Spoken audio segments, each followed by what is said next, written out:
to Jakarta for the men's Asian qualifier. Tonight we get to find out which one of our 8 finalists will get the gold medal, and that gold medal winner will take away an Olympic ticket. Earlier on today we had the women's competition. Fantastic results there. I won't ruin it for those of you who haven't seen it, but it was a very special occasion, and now it's time for the men. I'm joined here by Safwan, who is part of Team Malaysia, team coach, route setter. How are you doing, my friend? I'm good. Thank you for having me again, Matt. Good to be back. It is lovely having you here, and right now we are watching the observation period.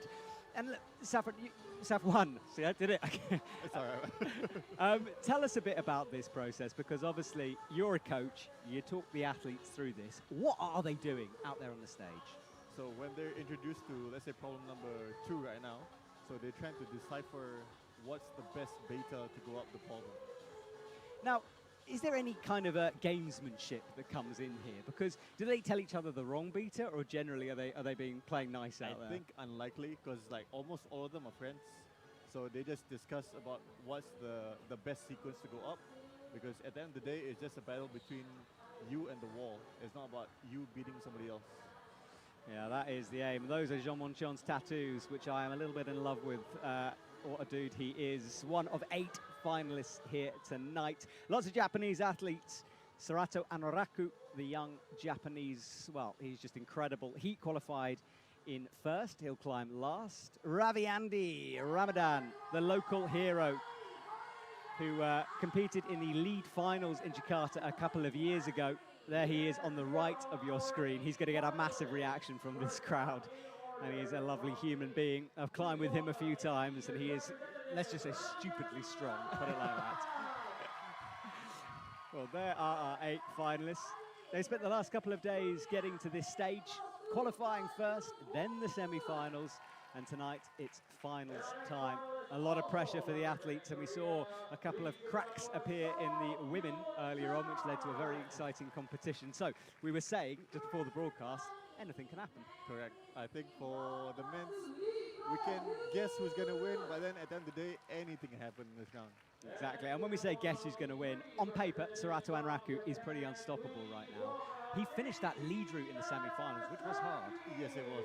I think he's in spectacular form. I don't want to jinx it like I did earlier with Futawa, thinks he was on fire. But Serato has been on fire not just this week, like the whole season actually.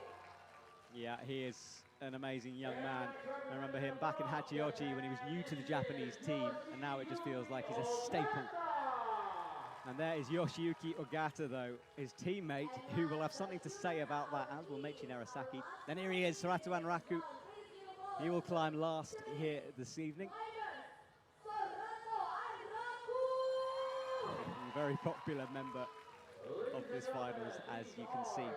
Right, well, the basics. We're going to start with Boulder before we move on to the lead wall. The format for the Olympic format is combining Boulder and lead.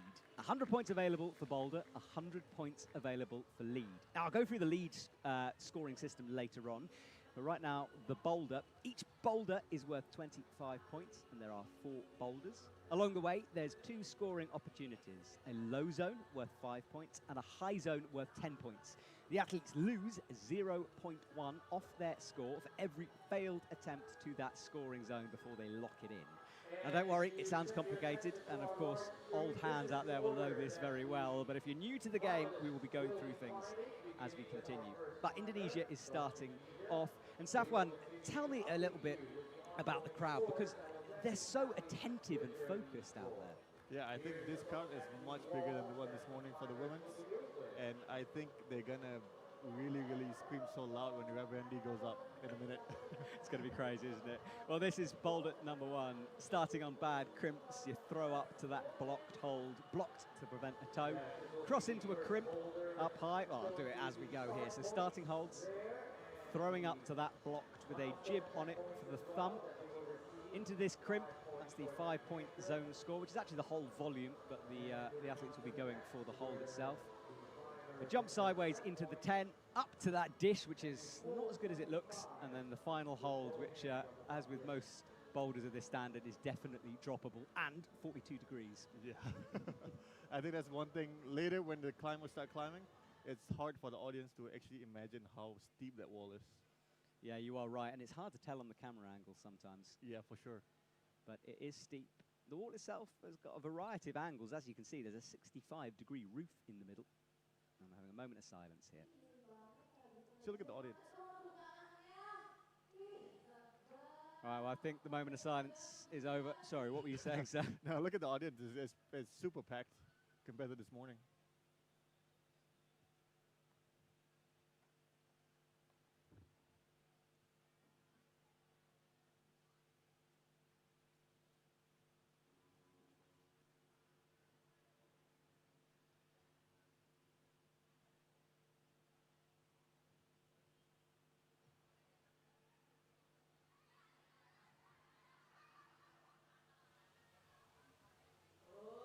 All right, well, apologies we talked over that. We weren't quite aware that that was going to happen, but the audience has now come out of silence, and the wall is waiting the athletes who are backstage and very, very nervous. I went into the isolation earlier on just to sort of scope things out, and everyone very quiet, very focused. The coach is making minimal noise, and everyone just preparing themselves for this moment.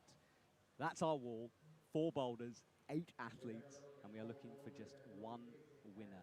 Ravi Andy will climb first. Seongwon Chon after that. 16-year-old Yun Chan Song, who's really coming on, is next. Then Do Hyun Lee, who is really one to watch out during this competition. Followed by Meiichi Narasaki. And after Meiichi Narasaki, Yufei Pan, former Olympian, will climb. Yoshiyuki Ogata, who is on good form at the moment. He took a massive fall in qualifying, but it didn't seem to affect him. He's okay. And Sarato Anraku out next. And look at those kids. They're all having fun. They're all having fun out there. They are, aren't they? And this is the thing about climbing in Jakarta that I really enjoy. It's just the pure enthusiasm of everyone here. Plus, the first climber will be like their hometown hero, Raviandi. When he comes out, everybody will be cheering so loud. It's going to be crazy, isn't it? Well, Olympic place is on the line, heaps up the pressure for everyone, and there's a lot of climbing ahead of us for these athletes. Do stick with us all evening. We will be calling the action with a little bit of a break in the middle of about, well, depending on how long the boulder takes, about 20 minutes before we'll begin the lead. And then tomorrow, for you speed aficionados out there, it's speed time practice qualies, which will be streamed for free on YouTube. No commentary, so you can have a break from my voice. And then in the evenings, it's finals time once again. And the crowd starting to get hyped up as those spotlights. And tell me, because this park is it's a pretty special place. I went for a run earlier, and there's so much sport going on here. There's so many different sporting activities happening in this like center park. I'm not sure what exactly it is, but it seems like a sports of some kind because there's people exercising all the time. It's quite good to see actually. It's such an active city actually. Yeah, I agree with you. It's wonderful to be part of, and it's nice that climbing is right in the center of it. And of course, this facility is brand new. Yeah. Yep. And for you as a coach, is it a good one for the athletes? Have you got everything you need here? This is an amazing facility. I would love to have this in Malaysia, man. Yeah, we did talk about Malaysian climbing. We'll save that for the break, I think, because I want to know more. We were chatting earlier on during the women's finals about that, and I'm interested. So you've got to stick with us if you want to find out all about Malaysian climbing and gyms. But is your team out there in the audience, or have they flown home yet? No, I think they're somewhere there in the cart, but I think they're just all in just normal clothing. No team uniforms. No team uniforms. Well, here we go. Ravi Andy runs out onto the stage all the way down towards the right. Ignore that clock for the time being. That will reset in a second. And the athletes will have a couple of minutes in order to send this boulder. And Ravi Andy looks at those starting crimps, eyes up the boulder, chalks up, and he's about to pull off the ground. And here we go, first boulder. Flicks himself round easily into that crimp and then starts to swing. And a pretty easy one to read, I think. Yeah. I think just the second move to the high zone, it's just about the right execution of the swing of the lâché move itself. Talk about lâché, because I learned about lâché in Bern. So tell people who don't know, what is a lâché? It's quite hard to explain for me, to be honest, but it's basically the position he was in. So imagine yourself have no legs, and in order for you to swing to the next position, you have to swing with your legs to basically move your hips. And as you rock your hips back and forth, like imagine you're riding a swing, and then you jump at the highest point to continue the momentum. So it's like an arc, isn't it? Like Yes, up and correct. over. And Shauna Coxey, if you're listening, we talked about hips again. So your presence is felt here in the commentary box. Well, Ravi Andy is resting a little bit, shaking out. Skin, of course, might be a factor for some of these athletes. They have been climbing for a long time, the last couple of days. And I've seen lots of taped fingers around some of the athletes. Yeah, especially in ISO, everybody's warming up with tape fingers just to save skin. Yeah, this is the last chance, isn't it?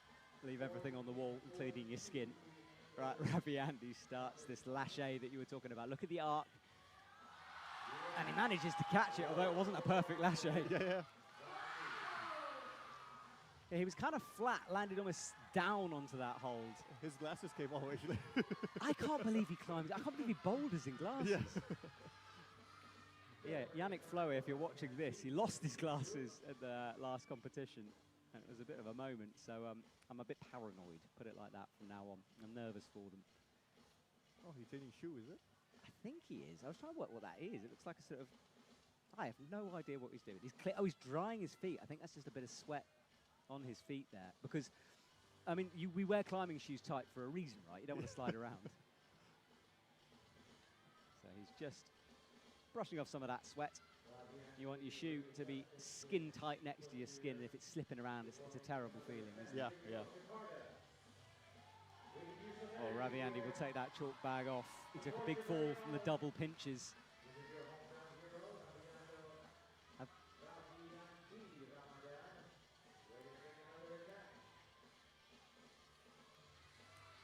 So, the athletes do have a time limit. We're working on getting a clock up there for you so you can see, but the minute buzzer just went. So 1 minute left for Ravi Andy. And if you want to keep updated with the scores, there's a free IFSC app you can get. You can download that and keep updated with everything that's going on. I think right now in Europe, it's about a reasonable time to be watching this if you are. It's 4 a.m. for the women's comp.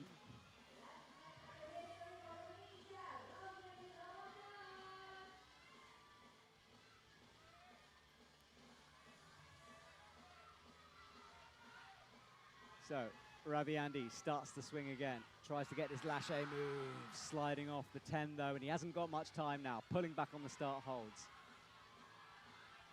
He is motoring, but time is going to run out for him. And he does leave the stage. So the first scoring zone, or two scoring zones. Yeah, I think his score was 9.8, I think. Yeah, the athlete's getting that minus 0.1. Let's watch some of the replays, bumping into that 10 zone. And comes down, rocking on his back. Good moves from Ravi Andy. Skin intensive, this boulder as well, isn't it? Yeah. The skin is an issue. You don't want to be sliding off like that. So we wait for our next set of boulders. And we'll have a few athletes climbing at the same time as we progress. We'll see two boulders in action with two sets of athletes. But right now, Jungwon Chon runs on. One of 3 Koreans in this team. His teammate Sean Seok was competing earlier on for the women, and Jain Kim.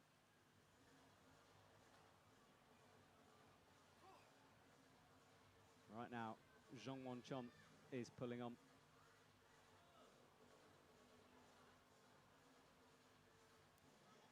So, into the crimps, first time of asking, onto the low zone. Starts this swing, drops down, but misses it, and immediately wants a brush. Yeah, the lâcher for Jungwon Chon just now, he didn't get the full momentum, actually. It's all about the hips. Yeah, he needs a bit more of a swing in there, doesn't he? So watch those hits. We're looking hips. We're looking for an arc.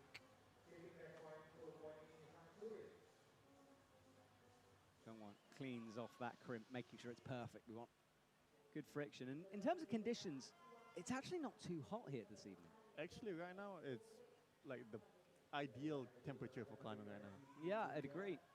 It threatened rain, and it is forecasted, but none has arrived. But Somehow the humidity has just dropped away slightly. It's in no way cold, don't get me wrong, but it's not as hot But as it's nicer than this morning. absolutely is, yeah. All right, Jongwon starts again. Into that pinch. And he starts the swing back and forth. And falls. Yes, apologies about the clock if you're wondering where that is. We are working on it. Those cheetah holds, you can see, need a brush. It's not a lot to hold on to on them. There we go, we've got a clock. So 2:14 Jongwon has left. Plenty of time to send this boulder, and he seems to be figuring out the beater. Yeah, I think he's just taking slow, long rests in between because he's taking care of his attempts. Because he knows how much all this will affect when it goes to the next round for lead. Yeah, and we saw that during the women's comp. You really have to keep in touch. Yeah, everything was so tight in the women's earlier today. Yeah, it was nail-biting, trust me. Well, Jongwon's had a sort of up-and-down season. Hasn't had the season he would have wanted. Did well in Seoul when he was third, but after that, things went downhill just a little bit. And I knew from talking to him that he certainly finds that frustrating. He's just wanting to get a good run of form. So starts on 40 degrees, enters 42 later on. Jongwon pulls on, hits the sloper with the right hand, starts again into that crimp. Begins the swing off the no-tex, lands that leg coming right under. Kicking off the cheetah 10 was good to get the swing going. Much better from Jongwon. Let's see what he can do this. Matches, pinches, slides. And it's outrageous that jumping into double pinches. Yeah, and it's quite a bad sloping pinch as well, that one. It amazes me. When I see moves like that, it just does kind of blow my mind. Pinch strength is something that the athletes do work on.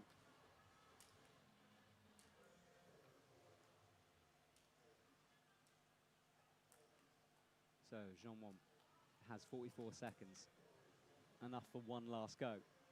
That 25 up there, the maximum points available. Jongwon blows in his hands.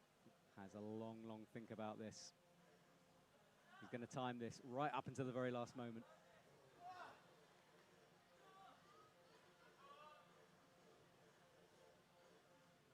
Up into the sloper. Last time, 20 seconds to go. Starts this swing. Watch that right leg. Can he balance it? He does, but he can't hold it in 14 seconds. He's going to be saying goodbye to Jongwon. A bit of disappointment for him. Yeah, like these lâché moves is something that's hard to do when you're trying to rush things. Yeah, that and slabs, eh? It's Yeah, two absolute nightmares for any climber. So Jongwon, this was earlier on, wanted a brush very quickly, sliding off those holds. There's a bit of no-tex. I didn't notice that before. For which one? For there, where his palm is. You kind of hit it half on the slippy part. Oh, yeah. On the 10 zone. Yeah. So it does make that move even harder. All right, Yun Chan Song comes on. This young man is just 16. Outrageous, isn't it? Getting younger and younger, these climbers. He was 5th in Wujang, had a good lead round, so we know he's got potential on the lead wall. And he just seems to be up and coming. Up into the sloper, bumps the hand, adjusts it, finds that jib for the thumb. Out left onto the crimps and then locks it off, that thumb wrapping over the top. Hasn't quite got the height that time.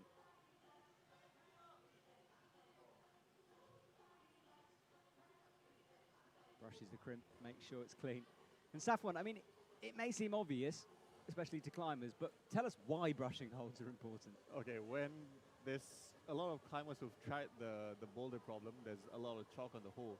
When there's too much chalk, it becomes a little bit too slippery.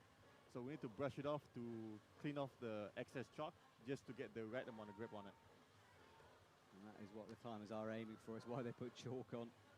Friction is key, and it's why we always talk about things like humidity and heat, because without friction, they're not going to get up much. The days of old school crimping problems are gone, I think. Athlete's just too strong for some of those moves, although I know there's a big following of people who love an old school crimpy problem. I'm a bit of a fan myself, I've got to be honest. I think those are the time of Dimitri Shafudinov Yes. Yeah. Yeah, exactly. I think they basically made the crimp so small that they had to go in another direction. Yeah. It's just impossible. 2 minutes 29 for Yun Chan Song to try to get onto the leaderboard and jump above his competitors. Hard to note, really, the scores this early on in the competition. Obviously, a lot changing. Let's see.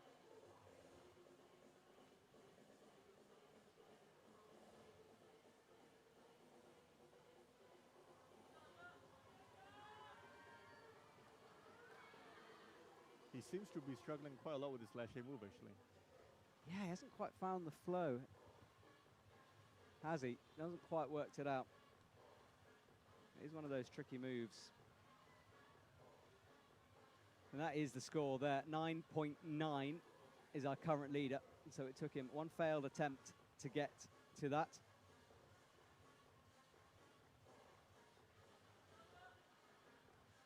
Up again, right hand, adjusts it, makes that bump, finds it with a thumb. 1 minute 27 to unlock this move. Yeah, the lâcher, he's not doing the arc you were talking about. Yeah, I think also I'll just notice is his right hand as well. His right hand is still at a 90-degree angle, so he's locking that right hand a bit too much. He just has to relax the right hand a little bit so the swing can go a bit bigger for the lâcher. Okay, so yeah, needs to do some adjustments here. And at the moment, looks to be in that phase where he's not making much progress. Yeah, but I think it comes with experience as well. For someone who's only 16 at this level, he only has so far to go from here. Yeah, exactly. He's just starting this comp career. There's a long way to go for him. Right, starts to swing, drops down again, a bit better. Yeah, but if you notice his right hand is now, it was still like in a 9-degree half-lock angle. So it's very hard to release from that. Yeah, all about that right hand. And with 35 seconds, I'm not sure he's going to make this adjustment. He needs a bit of a miracle here in order to get into that 10 zone. And it will leave him a little behind the leaders early on in this competition. Starts to swing. It's getting closer and closer. Back to the chalk. Has one last look at the clock. This will be the final time he pulls on Boulder 1. And he's got to be quick, really only aiming for this zone now. Starts to spin, 7 seconds. Can't make it stick. And this is actually a good time, as he leaves the stage, to talk about zones, because just touching it like that, that's not enough for the points. Yeah, so basically you have to hold the zone and make movement. So some sort of like hip adjustments. As long as the judge see that you make use of the hole, then you'll be awarded the points. Okay, so yeah, slapping it like that will not get you the required score. Let's have a look at this lâcher again. Yeah, it's just a bit too low on it. And the problem is when you land like that, it's all about the compression, and there's not a lot on those holds to compress on. So I think, like I mentioned earlier this morning, just imagine catching like a fridge, squeezing it with both hands like that. Yeah, it's a good imagery, that one, yeah. Yes, if you're going to try that at home, though, anyone getting landed on by a fridge, please do not blame us.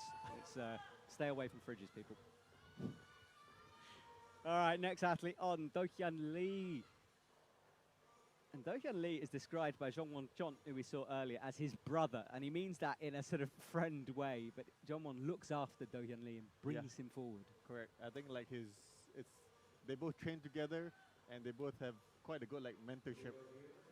Yeah, exactly. It's that experienced athlete bringing on the young gun. Problem is the young gun starting to beat Jongwon, which is going to it's going to be a little bit annoying for Jongwon if he can't get ahead. We'll have to see. A fall. I love those shadows on the wall. It's so dramatic, isn't it? I think it's only me that sees these things, but I do like those little features.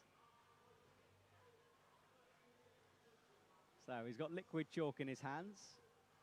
Explain to us about liquid chalk, because it seems like he's squeezing liquid onto his hand, but it changes. So liquid chalk is just like chalk that's wet, but after like about 15-20 seconds, it dries up and hardens up, so it becomes a good layer of chalk.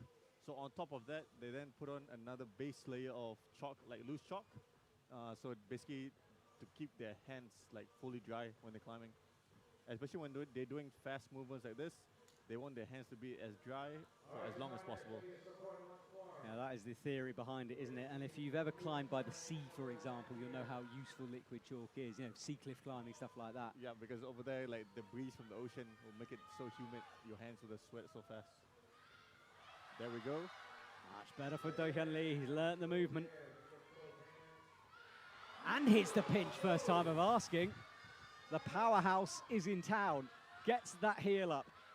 Up towards the final. We might see a top here. Locks in the heel, and we do have a top, our first one. Work by Do Hyun Lee. Amazing work. It just suddenly, boulders that seem impossible, in a heartbeat, they change, don't they? Oh, he went the wrong way. I always think it's a bit harsh. I feel like if you've gone more than halfway, they should just let you go, you know. But they do that to avoid the athlete talking to the other athletes who are waiting in the waiting area. So it is a plan. Let's have a look at this. That was the pinch, so powerful to hold that swing, and then just campusing up to the final hold, bumping the hand, whacking in the heel, 25. Yeah, but that's one thing with Do Hyun Lee. His fingers is like super duper strong. He can hold on to anything. Yeah, he can. He is just simply a powerhouse. Well, 24.9, almost a perfect score. Remember, it's the attempts to the score, the highest score that you start. So you don't just discount all of his attempts. You just take away the ones to that point-scoring zone. That's the slab we've got coming now. So we go from a sort of coordination or electric boulder, as the route setters call it, into a slab with some pretty vicious-looking finger pinches, I'm going to call them. Those blue nubbins on the 5 and the 10.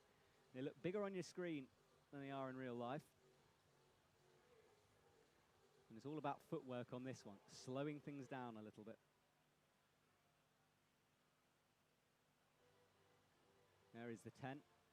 And up towards the final hold where there is a jib, a blue screw-on top. And tell us, I mean, it must be difficult after a boulder like that where it's all swinging around in power to just settle down for a slab. Yeah, so for this kind of things, route setters like to do this. So like the start is like very happening, so very fast-paced. So the heart rate of the athletes are beating very fast. So for problem number 2, they have to calm down, slow down their breathing, get their heart rate down, because the movement will become like much slower. And that's the theory behind it. Remember, we have a route setter as well as a coach here in the commentary box with us. All right, Ravi Andy pulls up, and it's a weird start as well. You have a long toe hook. Just to get into this position is basically a move. There we go, he just started it. Yeah, taps and goes as we see Meichi Narasaki take a fall off M1. Yeah, those blue lines you can see on the screen for the, for both sides of the screen, that indicates a limb. So you have to have one limb touching those holds, tap it and go like that when he brought his left hand in. Good work by Ravi Andy. Yeah, this is got a big reaction from the crowd the second he latched that move, but now he needs to be careful with his feet. Dance his way across, pad slowly as he rotates. Creeping that right foot up, pressing down off the 5. And those are those finger pinches I was talking about on the 5. So points on the board for Ravi Andy. And look at Meichi. Haven't talked much about him. He's unlocking the move as Ravi Andy falls and Meichi latches it.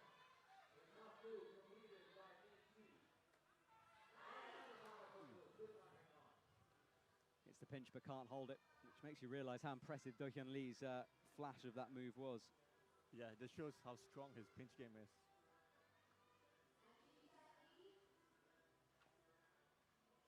So Ravi Andy cleans his holds, making sure there's maximum friction available on those. Goes towards M2 once more, cleans those feet. He's got a towel down on the mats. The athletes are allowed to do that. Runs into that position and a little bit rushed, bringing the right hand through. Yeah, I think he got a bit excited because he got close to the 10, so he wants to get back to where he was just now. Yeah, and you can see he just needs to stop now, just have a moment of pause. Oh, grabs that 5 and then wraps a palm all the way around it in order to get established on the slab. And Meichi begins his lâché, lands it, good work. Now he has to do the double pinches again. Has he learned from that move? Keep an eye on both sides of the screen here. There's action everywhere. Meichi was close. I think that sloper pinch, it's pretty heinous. That's a good word to describe it. And Ravi Andy pivots sideways in slow motion before hitting the deck. One of those falls that seems to happen very, very slowly. We have, coming up to the minute mark, you'll hear the buzzers in a second. Meichi swings his arms as he rests. 1 minute on the clock and a lot at stake. We've had one top on M1. And for Do-Hyun Lee, he's got to be feeling pretty proud of himself back there in the isolation zone. All right, Ravi Andy going again, much better, flowing through that sequence. Yeah, I think he knows what needs to be done. Meiji starts to swing once more, off the no-tex, lands down. He almost clapped his hands in mid-air there, he fired off so hard. And that's a slow motion fall from Ravi Andy. I know that Lena Drapella, our photographer, is somewhere taking that shot for sure. Do go and check out the IFSC Instagram, subscribe while you're there for all of those wonderful shots by her. But with 10 seconds to go, both athletes are going to call it a day. No top for Meichi, but the high zone, and the high zone for Ravi Andy. Yep. But I think that slow, dramatic fall is quite good to watch as well, actually, for the audience. It is. I found myself sort of, it's like a roller coaster ride. You know, I found myself holding my breath as he goes and then releasing it when he falls. Maybe you're doing that at home as well. Let us know. Maybe it's just me. Do-Hyun Lee leading the way, 24.9 his score. Ravi Andy after that. But do remember, some of these athletes have yet to compete or haven't climbed 2 boulders. So this score will change as we progress.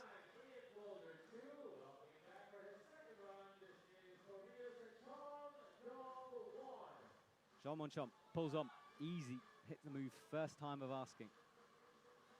Finds the 5, can't quite hold it. And Yufei Pan begins his finals journey towards one of those Olympic tickets, and he'd love to get back into that Olympics. Jeongwon hits the 5, much better this time, wraps the thumb underneath. Yeah, a different method than Ravi Andy just now. Watching his left foot, willing it to stick as he makes micro adjustments. There's a lot going on, isn't there? Because they're not big movements, and yet everything is working on his body. Everything's being worked at the moment. Their core, their hips, their legs. So look at his calf right now as well. Gets himself set up. Nearly, that's the slow motion fall, except Jeongwon fell a little bit quicker than Ravi Andy was. Yeah, watch Yufei Pan's hand. You see, as he goes, he relaxes his hand for the lâché. Instead of the lock position that the Korean that Yoon Chan Song did earlier. So instead of being a bit more 90 degrees, a bit more rigid. Yeah, as you swing, you have to relax your hand to let it go. Because otherwise the lock will pull you backwards. Okay, good tip there. I'm going to try that next time I lâché around. I don't often lâché, I'll be honest. It's a tricky move to learn, actually. I'm too old school. Give me some crimps. Jeongwon starting things up. Let's see if he's got this a little better. Needs to get that high zone, really. Adjusts the toe. Bumps that right foot over. Meanwhile, Yufei Pan is starting his swing. Jeongwon took a long time to get the balancing point. And you can see that frustration with Jeongwon. Again, he's not one who often shows that. A bit similar to Miho Nonaka this morning. I think the pressure is getting to some of the most experienced athletes. But, as we saw this morning as well, Miho Nonaka bounced back on route 3 and 4. So anything can happen. Exactly, yeah, that Boulder round changed totally. And I know people are watching, because I've been told, you haven't seen the women's comp because of the time in the morning, so we won't say the winner on this live stream. But after tonight, it's fair game. I mean, it is all over Instagram and social media, so hey. Jeongwon runs up. He makes that first move look so smooth. Yeah, because for most of these athletes, once they get the move, their body knows what to do, so they can execute it more after that quite easily. It's just learning it, isn't it? Just getting that muscle memory. All right, Jeongwon goes again, gets the toe hooks in, hits the 5 well. It's one of those holds, I think, unless you get it perfect, you're coming off it. Yeah. So I think like for this next section, right, I think he just have to shift his hips further to the left a little bit before going for the hole. Because right now, all the athletes are focusing too much on the hole. Well, let's have a look at those hips. I see what you mean. He's starting to creep he's over. starting to creep over more left now. Oh, and he put the toe in as well. That was clever climbing. So he just kind of scraped his right toe against to stop the movement. But the difference was just now he focused more his hips than his hands. It wasn't fully just hands. There we go. Well, great call from you there. Predicting the future. Who knew? Yifei Pan is struggling here. 19 seconds, but Jean might get top. He's so close. No, he drops the top. Oh, no. I mean, that is one of those moments in sport where you just want time to freeze itself. He was slightly too low. He tried to adjust, couldn't get his fingers over it. But the difference between 10 or whatever it is minus and 25 is huge for him. Yeah, it's like more than double. Unreal from Jean-Juan. Heart goes out to him, and this is that case of having to go back and reset in ISO somehow. Look at this. That was as close as you get, fingertips away. And the fall, and the second he looked at that clock, he knew. So I think for that last move, he had to commit a little bit more, be a bit more dynamic to catch the hole. It's hard though, isn't it? When you're standing on that jib, it's just tiny, especially tiny. after you're moving for like so slow, and then like just for that one move, you have to be dynamic. It's hard for the body to readjust. Yeah, very good point. It's a totally different set of circumstances, isn't it? All right, Yoshiyuki Ogata is out. And Yoshiyuki Ogata seems to be having a fun time here at this competition. Yeah, actually, route number 1, for me, it has his name on it. It's the kind of things that he likes to play on. Yeah, he loves to swing around, doesn't he? And the athletes always joke about it as well. He's just so good at this. Which means he'll probably fall off all the full 4 minutes now we've said it. Yunchang Song making good progress. Got straight into that low zone. High to come. Not quite. Tried to do it pretty dynamically. Yeah, one thing with slab, any fast movement will just get you off the wall just as quickly as you try to do those moves. That's a good way to describe it. And that's the problem, isn't it, with 4 minutes? Because the time runs out. You've got to go quite quick at the end. Yoshiyuki pulling on again. Come on, Yoshiyuki, prove us right. Let's see if you've got some of that amazing power. Starts the swing. Much better. And now let's see if he's got some pinch power. He does have some pinch power. Gets the dish, but doesn't find the foot first time. But he can readjust his hands. Yeah, true. And now he hits the top. And that is a quick one from Yoshiyuki. Yep. Wow, okay. Well, Yoshiyuki Ogata suddenly pops his head above the parapet and makes an early play. High points for him. And Yunchang Song also coming pretty close with 2 minutes 28 on the clock.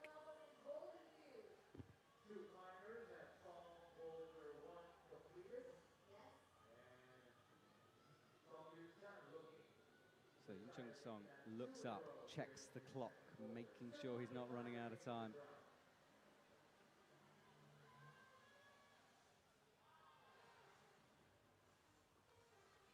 I think he needs to take a long, deep breath and just calm down. Yeah, and that's easier said than done. I mean, goodness me, he's 16. You know, that kind of maturity is so unique. Scrapes that toe up in order to get the balance. And look at it, still with the outside edge. Oh, beautiful footwork. Wow, I really didn't think he was going to manage to do that kind of skip technique, but then, as we know, the slow motion fall comes in. Yeah, because they were too focused on going for the hole. Just shift your hips to the left a little bit, then go for the hole. That's the plan, isn't it? Now that little skip, love that. There was so much footwork going on there, I didn't know which one to talk about first. You know, with the right toe was doing one thing, and then the downwards, almost ballet-style point that he had. Didn't quite work out for him that time, but he's making good progress, but he's going to have to hurry up. 1 minute on the clock. And we talked about it. Time is not your friend on a slab. Yeah, but I think with his fast feet, I think time is not his enemy at the moment. Well, let's watch this. That's the pinch he's holding on to. Now, check out the foot movement. Dragging that toe down, and that's just... there's so much going on there, it's hard to analyze it. But my core certainly sort of tightened the second he put that toe down, because you need to push your hips into the wall. Yeah, as soon as your left foot hit the far left flat hole, you got to squeeze your core to maintain your hips in the wall. All right, he goes again. 30 seconds on the clock. Things getting nervy now. That's the skip. Works this time. 24 seconds. Oh, and it's a big fall down. Cat-like reactions, not to land on your head. Good work from Yun Song, and 16, and this is where the rush starts to happen. Yeah. Oh, he's rushing and making it work. Come on, 9 seconds is not going to be enough. This slab is proving to be a beast. Yun Song leaves the stage. And this was the highlights from Yoshiyuki. And what were you saying about the adjustment on the hands? So as soon as he caught that I think that's cheetah or EP, the dish, he readjusted his hand actually. He caught it once, but he has the power to like readjust the hand in midair, in swing. Wow. Yeah, powerful stuff. I think it's sometimes only in uber slow motion that you get to see just how impressive some of these moves are. Okay, Serato and Raku, we hyped you a lot. Please don't let us down. He runs onto the stage, bringing water, and that's interesting. Tell me if I'm wrong about this, but I've been told that coaches tell athletes to do that sometimes to force them just to take a moment's break by having a sip of water. Yeah, I think because when you drink water, you basically calm down your heart rate as well, because you need to like relax to drink water. Well, there we go. Pro tips coming out of the commentary box all over the place here. Serato starts the swing. Easy work for the last year from Serato. Shauna Coxey was teaching young Serato about laches, and it clearly worked. Look at this from Serato. And look at that, he's also adjusting his hand mid-air. Exactly like Yoshiki Ogata. He just flashed that out of nowhere.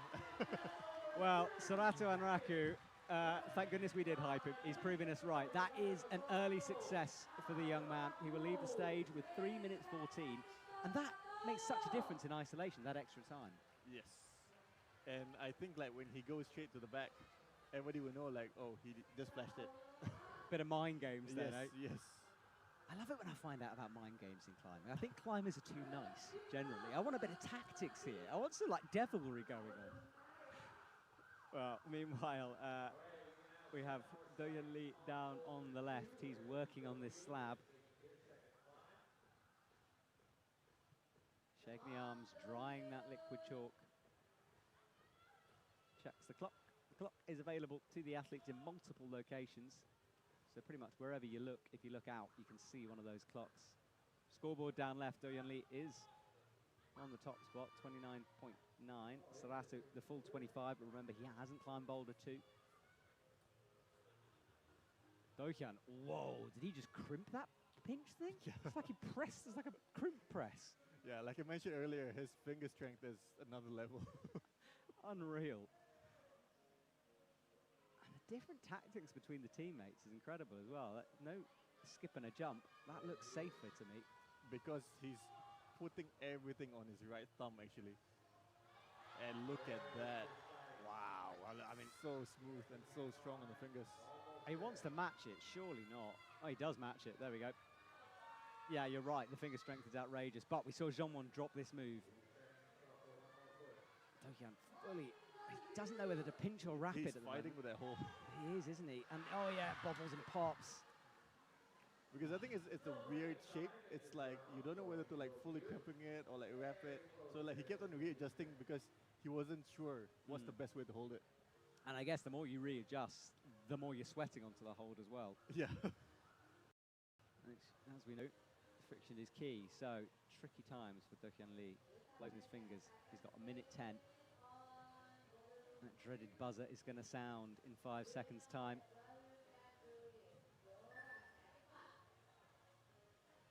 Off he goes, so smooth with that toe. Outrageous finger strength again, and he does that push down, crimpy thing with just 2 fingers. Creeps the feet over. Hooks around with that left toe. And you'd imagine that he knows which one to go for here. He wraps first of all, then he'll make the hand swap. Will he fully wrap? Will he pinch? I'm fascinated to see. He's still adjusting it. Can't touch the edge of the wall. There's a black tape there that indicates... Oh, he's swapping hands. Trying to get higher. That was smart. But now he's got to re-swap the hands. Goes with the right hand. I think he overthought that a little bit. Yeah. Because I think he knows time was running out as well, so he had to like try to be fast. He just wasn't feeling the other hand. Yeah, so I was saying the edge of the wall, if the setters don't want the athletes to use it, they will put black tape there, and you can see that on the left. Otherwise, it would be sort of an enormous jug, which would help things, I think. And this is Serato. He flashed it. He's on form. Everyone else be terrified. But one thing to mention also that may have affected Do Hyun Lee, he knows and he just heard Serato top on the far right. So he knows he needs to stop as well. That's a good point, yeah. So there's some mind game things going on in their mind at the moment when they're climbing. Yeah, and I guess you just got to shut it out. I mean, there's nothing you can do about that. It's Yeah, just you got to deal with it. But you're climbing a slab, so it's like it's where you have to really shut down everything, but you know there's like a lot of things going on at the same time as well. Yeah, it's a good one, because when the crowd are shouting like that, you Yeah. sort of, it immediately makes you kind of excited, or it would make me anyway. Yeah. Well, let's have a look at boulder number 3, which will be in action in a sec. This is a very, very physical boulder. There's no doubt about it. You start down low. There's a crimp in there somewhere. Come into a pocket. You can just see it on your screen. Out to another volcano-type protrusion out of the wall. Into a crimp.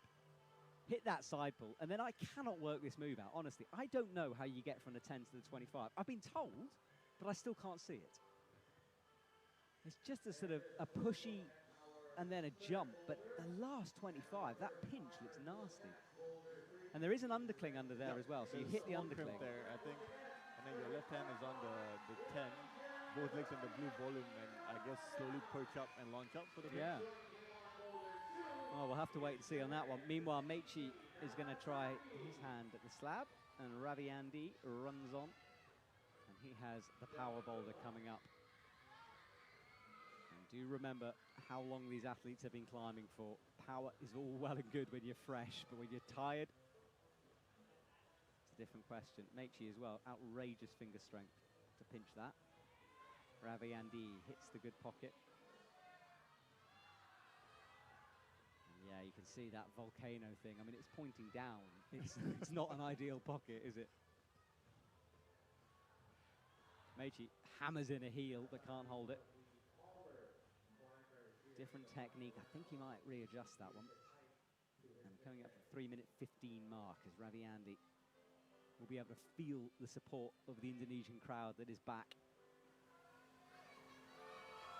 And you can hear it as well on the broadcast as he pulls on once again into that pocket with the right hand, out towards the volcano.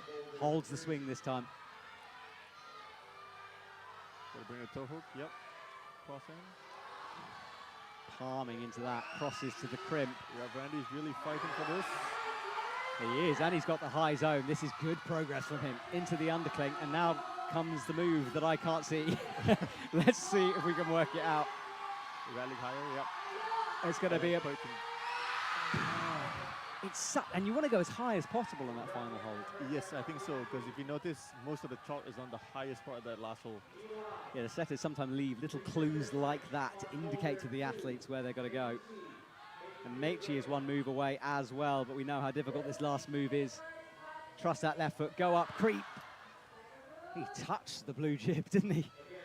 Well, he is a little bit taller compared to everybody else. Yeah, that's a good point. And we talk about height in climbing a lot, and there's some people saying, Leo, it's impossible for the short or the tall. Generally, there's a way around it. It's just how you use your height to the best. How you use your body to basically get on top of the wall, basically. Yeah, it's no excuse, sadly. That's one I wish I could use, but you've just got to work out your own body, the way of doing it. These are called boulder problems for a reason, you know? You got to figure out how to solve these boulder problems. Exactly. But sadly, the time limit is against you. Meichi hits the left toe. Good work as he comes again, but a little bit of a moment there. Hesitation as he slips. 1:25. Easy into the toe. Touches the start hold. That's the beginning position, remember. Heels down on that red volume, trying to get maximum rubber. Seems to be slipping more and more here. And Ravi Andy as well might have burnt himself on that go. Yeah, I think he used up almost maybe all his strength for that one good attempt just now. Now to see if he can recover. 54 seconds. He looks down to the left and also down towards the direction of Meichi, who pulls on once more, hits the toe perfectly. Wraps his hand around, pushes. Much better from Meichi. Needs to trust the feet though. He still has plenty in the tank. Still so much power from Ravi. Yeah, comes off the 10 though, and he looks down at his fingers in despair as he rocks backwards. Ravi Andy's going to call it a day. Meichi will carry on climbing to the last second.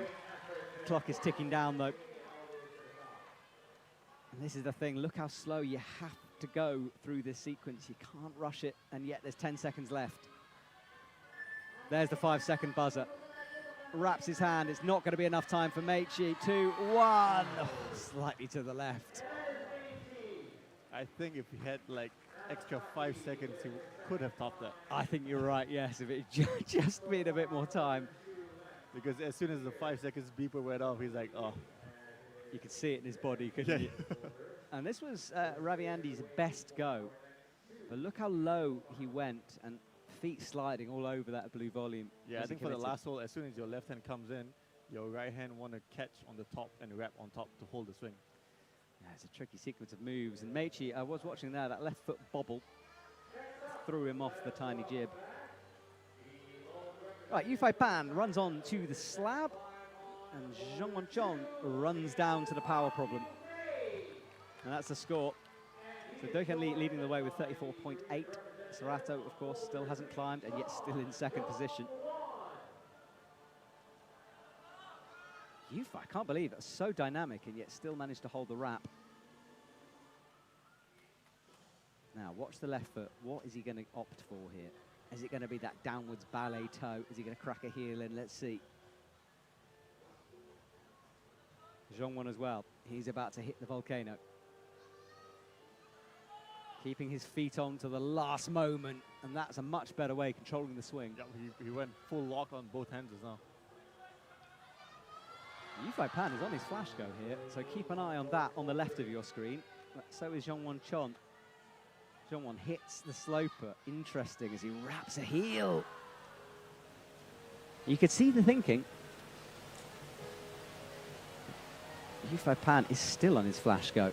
Don't hold on to that pinch too long though. We know the sweat plays an important role to this as he starts to stand up. Looks around the corner. It's blind, that jib. Everyone going too far to the left. Yeah, because they can't see the jib on top of the flat hole. And I think the thing that everybody's struggling with, that second last jib before the last hole, it's good for your left hand, but it's not so nice for your right hand. So that's when they match to go for the last move, they think like whether or not they can actually hold that hole to go for the last hole. Let's see if he can do it again. That was a good first go from Yufei Pan. He should be able to make adjustments. Easy into that move. Zhongwon spends a long time scrubbing that hold. I think I'd get a brusher to do that. No, one thing with athletes brushing themselves is just for them to calm down also. Because for a super physical problem like that, their heart will be pumping so much. So by brushing, they just, calm down a little bit, slowly get your heart rate going down again. And I guess you know that you've done the job you wanted as well, rather than trusting someone else. It's for the control freaks. All right, let's see if he can work this out. Gets that thumb involved as he makes the match. Bumps the right foot, might need to get the right foot slightly higher. He's pretty low, but forget about it. There we go. That was 3 fingers clawing at the top of that crimp before he brought the other fingers to play. Impressive stuff from Yufei Pan. That always looked like he's kind of a boulder. Yeah. But I think one thing that's different compared to the others, he put quite a lot more pressure on the left foot on that small jib in order for him to stand up. And I tell you what, that for Zhongwon has got to be galling as Yufei Pan walks past him. I mean, Zhongwon was so close to finishing it, and then Yufei just walks past casually. Oh, there's a lot these athletes have to deal with in terms of psychologically just focusing on the task, as well as physically being able to do the moves. 1 minute left. Hits the foot. Hooks the toe underneath in order to drop into that slope and then fire into the crimp. So looking at Zhongwon's body position, every move is quite hard. As he moves with every move, his head is bobbing, his body shaking a little bit. Yeah, you're right. Look at that movement. Slow and steady on the drop over. And I just want to...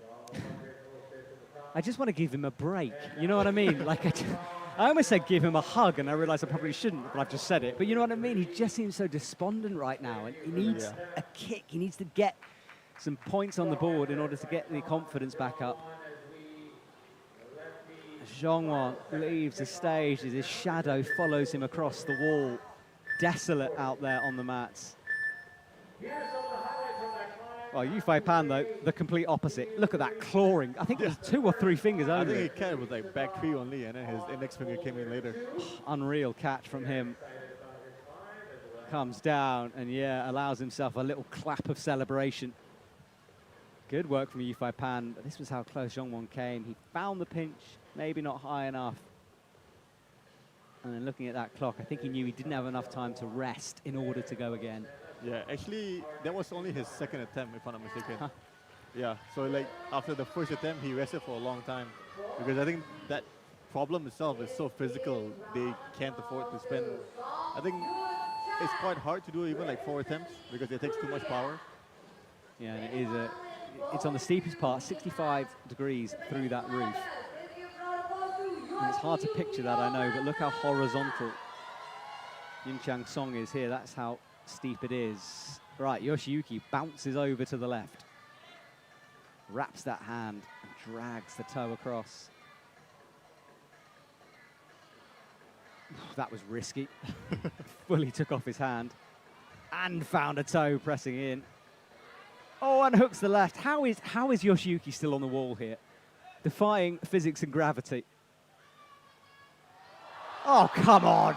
I mean, he wrapped that, no feet, and held it. That was amazing to watch. No, come on, he's still there. Unreal from Yoshiyuki. He almost still held it as well when he came down. That almost defies belief, what he just managed to do there, to hold that with no feet. Yeah, but that shows the level of power that he has actually in the tank. Yeah. Well, he's managed to turn a slab into a power problem, which I'm endlessly impressed by. Good work from Yoshiyuki Ogata, but there was also an element of luck with that one. He just caught the toes in the right places by instinct. And interesting, if you spot details, he's got 2 different shoes on. One on the left, slightly stiffer than the one on the right. As Yoshiyuki. Have another look when he pulls on. I could say the brand, but I don't know if I'm allowed to, so I won't. But different shoes going on. Big moves from Yun Chan Song. Well, yeah, you're right. So quite why he's thought that right foot. It might sometimes be a fit thing as well. Some shoes just fit your feet better. I think because he wants the left one to be softer because he's putting a lot more pressure on it for the previous footholders now. Oh, again, that outrageous move. He was chalking up mid-swing there as well. He brought that right hand down. On a wrap, mind you, it's not even like a normal handhold position. And yeah, I just want him to stop a little bit before going for that move. It feels a little rushed at the end. It seems almost a little bit too casual, I would say. Yeah, kind of, yes. You just, maybe 5% more focus needed. We'll see.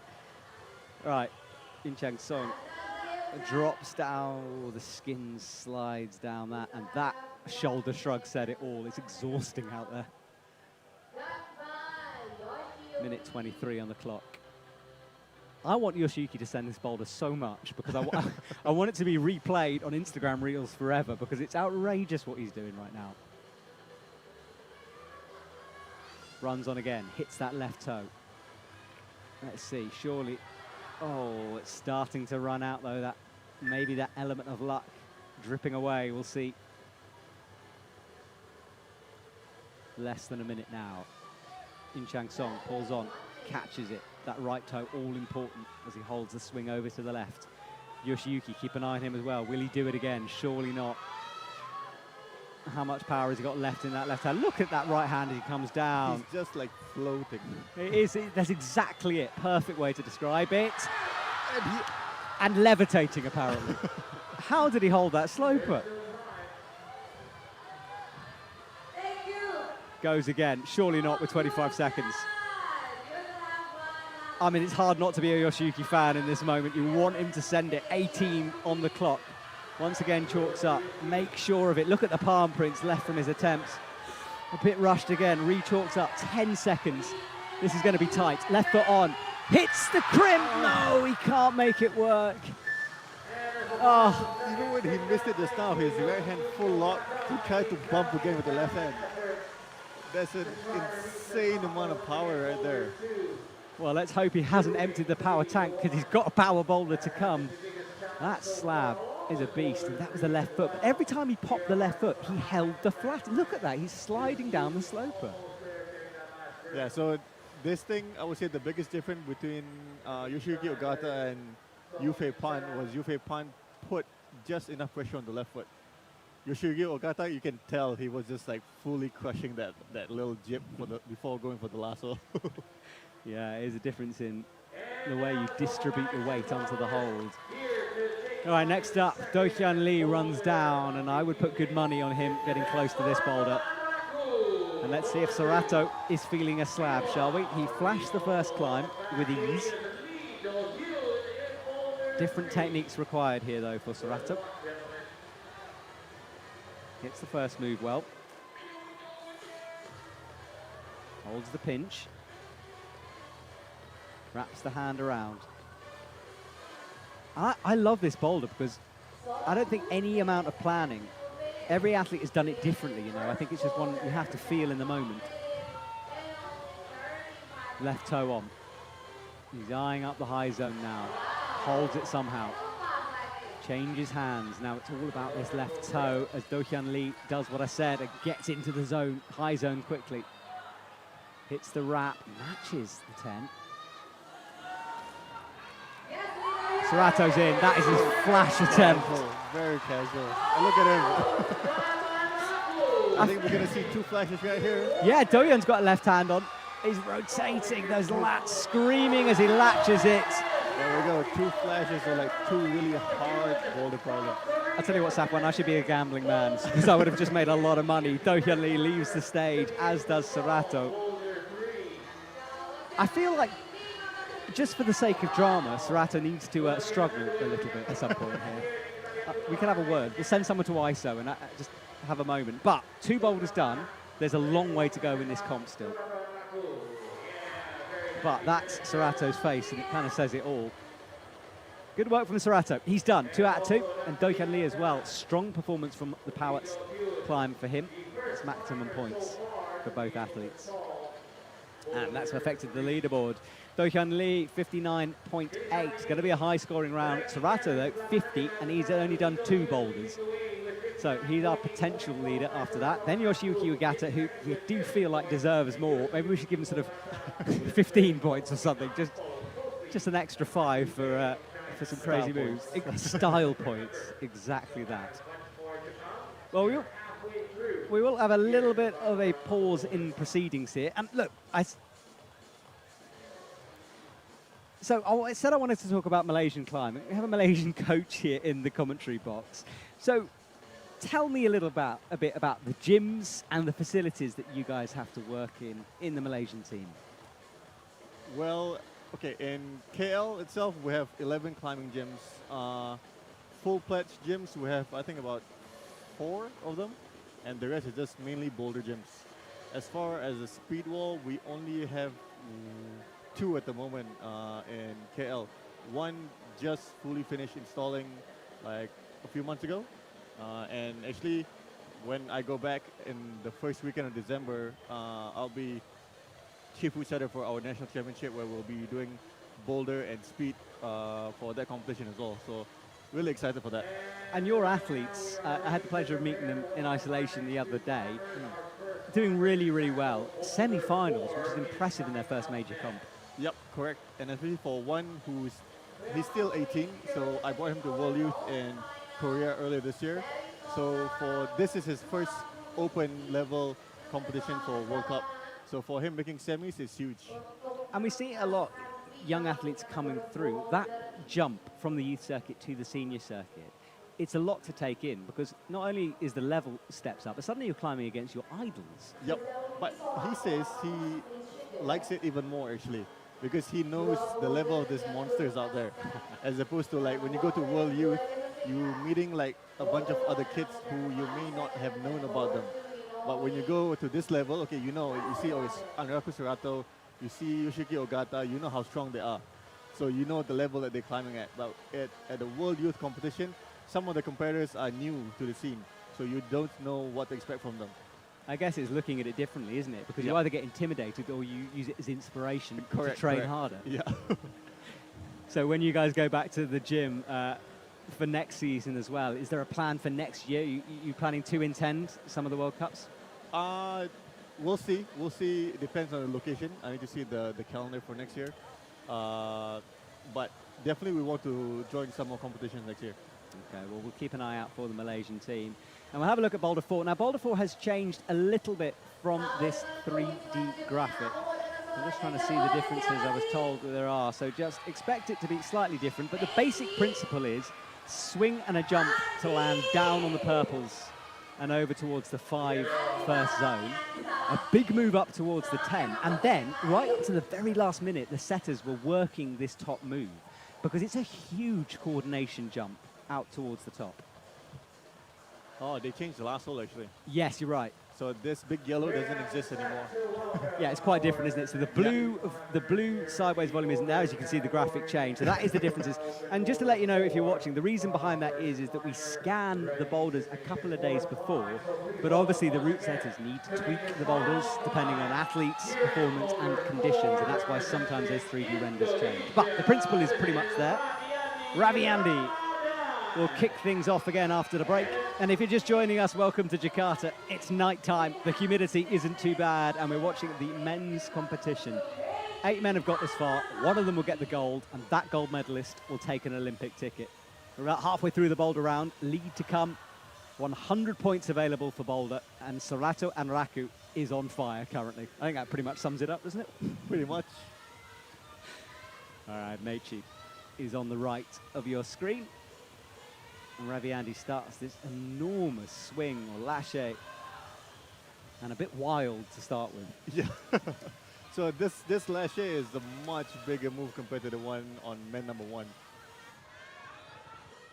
Meichi gets those feet rotated over, has a hook in underneath, into the crimp with the right hand.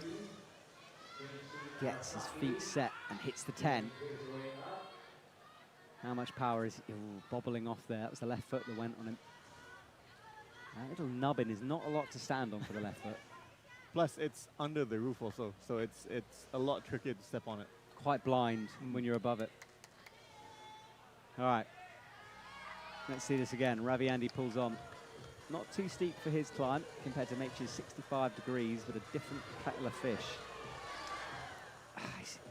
The problem is with landing on 1 foot like that is it almost kicks you backwards and off. Yep. Got 2:30 on the clock, and it hasn't been working for him so far. Needs to make an adjustment in order to get this boulder. His last one of the competition before he turns his attention to lead. And currently, he is below the leaders. And although he is a fantastically strong lead climber, as we watched in the women, it's pretty important to get a good score in this.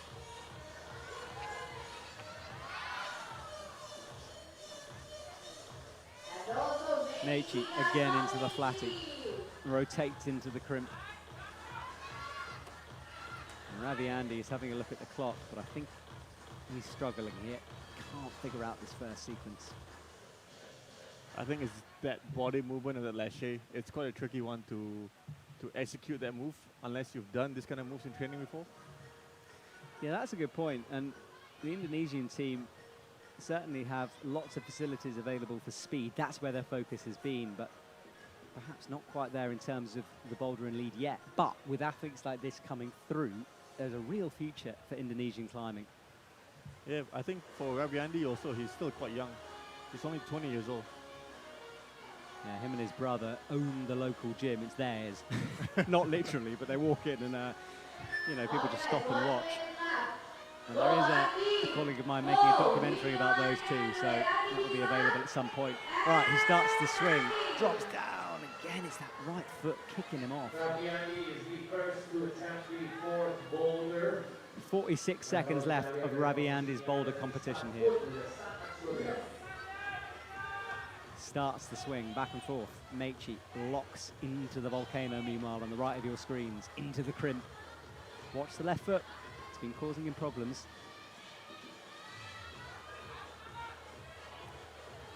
It's almost a flexibility thing, and again, height may be a bit of a problem for him, fitting into that shape, perhaps. Could be, but I think it's just the left high zone, the black hole, is quite bad for him. So no one finding a solution to either boulder. Ravi Andy's going to call it a day. He will go back, reset for the lead. Show your appreciation for Indonesia's Ravi Andy. Ravi Andy walks across the stage. Well, let's see some of those highlights. The massive swing, it was a bit wild, and it was in the last moment his body seemed to twist backwards a little bit. Yeah. But it's understandable when you see that shot. He's almost horizontal, trying to catch that side pull underneath. I feel like you need to catch it with your right hand, actually. Because if you catch with your left hand, your body will be in the wrong position. Your hips will be falling backwards. Yeah, it's a good point. I wonder if anyone's going to readjust and find a different solution. Well, Jeongwon, we saw him walk off despondent. Hopefully he's reset. Ifai Pan is on M3. Jeongwon Chon starts his final boulder. Would like to get some points on the board here. We can see his score, 29.4, is way below the leaders, so he needs to find something here. And again, it's that overbalance. And I suppose it's easy to forget, especially from the angle we're watching it. You're almost swinging underneath those volumes. It's really awkward. Yeah, it's an awkward angle to get into. He'll reset. Ifai Pan, after his slab heroics, needs to turn on the power here. What can he find? Not that go. Jeongwon will go again.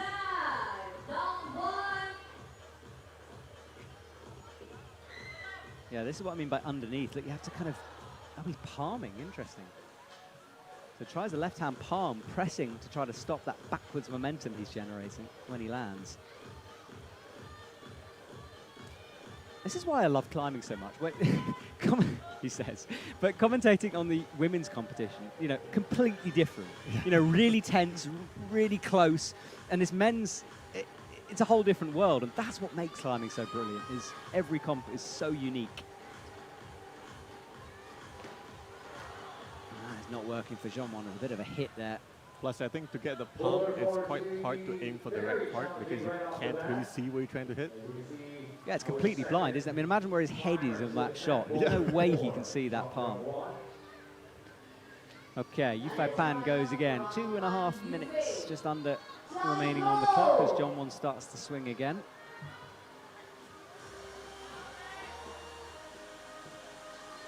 M4 is proving hard, and it's one, as I said at the beginning, the setters were working on right until the very last moment. Lovely, sitting in the audience watching. Good work from Ifai Pan, but that right foot fired off there. Big slip from him. I think a little bit too excited for that move. He rushed the right leg and then just slipped off the volcano. Yeah, because the heel was so solid. I think perhaps just didn't pay quite enough attention to the smear. We'll see if he makes an adjustment. 1 and 2 we won't see again. 3 and 4 still in action. And we're beginning to lose athletes now. Jeongwon starts this swing. See, look at his head and look where he's looking at. He cannot see at any point. And you're a setter. We watch setters all the time with, you know, like trainers on almost, but, you know, the climbing equivalent. Yeah. Sometimes having a wider surface area does actually make these moves easier. Some people have told me that it's the same exact thing as well because I wear my root setting shoe, which is basically like your trainers, but with like the bottom is your climbing rubber as well. But I think it's just easier to do like this sort of like parkour moves because you're moving at such a fast speed. You don't need your normal tight climbing shoe. Yeah, I'm not talking about edging on those shoes, but the big moves like this when you're landing, because you want the maximum surface area, and that's what the athletes are trying to do. They're trying to put down as much rubber as possible onto the holds. Yep, so that's where like softer shoes come into play as well. Yeah. Well, that's the tactic. Jeongwon needs to put it into practice now as he lands much better. Here we go. Right, progress from Jeongwon, but he's only got 21 seconds. And there's a hard move to come, which would take some figuring out.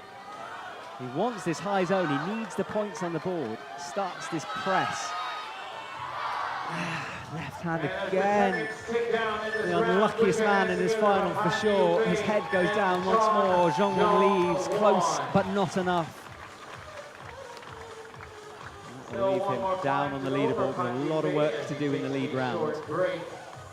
And we are set to welcome our next two climbers. Pan. In the meantime, let's check out some of the highlights. Slid his way off. Zhongwon missed it a few times. But with less than 30 seconds to go, he did manage to get the move. But it was this move that undid him into the high zone. I think he knows his time wasn't much left, so he knew he had to rush. Let's welcome our next two finalists to tackle Boulder 3. Well, Yoshiyuki Ugata comes out. Out of Japan, once I can't again, wait to this is see him on this boulder. I'm so excited to watch him on Boulder 3. And doing his fourth climb here in Boulder 4 is Korea's Song Yoon-chan. He starts the swing. Kicking with those legs. Lands, hits the palm straight away. He's figured out, or tried to figure out that sequence. Yoshiyuki launches but can't hold the volcano. That's our scoreboard. Do-hyun Lee still leading the way. Surato with a boulder to go. Beneath him with 50. Then Yifei Pan. It's our top three. And look at that brusher there, really getting into the pocket with the brush. It's pretty deep. Not a bad starting hole for the athletes, but the move afterwards, very powerful for them. 3 minutes 12. Yoshiyuki pulls in again, hits the crimp with the left hand, brings that right into that deep pocket. He's jumping without the feet high as well. Because I think he just has the power to do so. It's fascinating though, isn't it? I mean, a whole different sequence for him with those feet. Right, Yoshiyuki better as he hits the 10. Slabs right, but maybe that power. I mean, look, he turned the slab into a power problem. Maybe it drained him a bit. And plenty of time remaining on the clock for this round.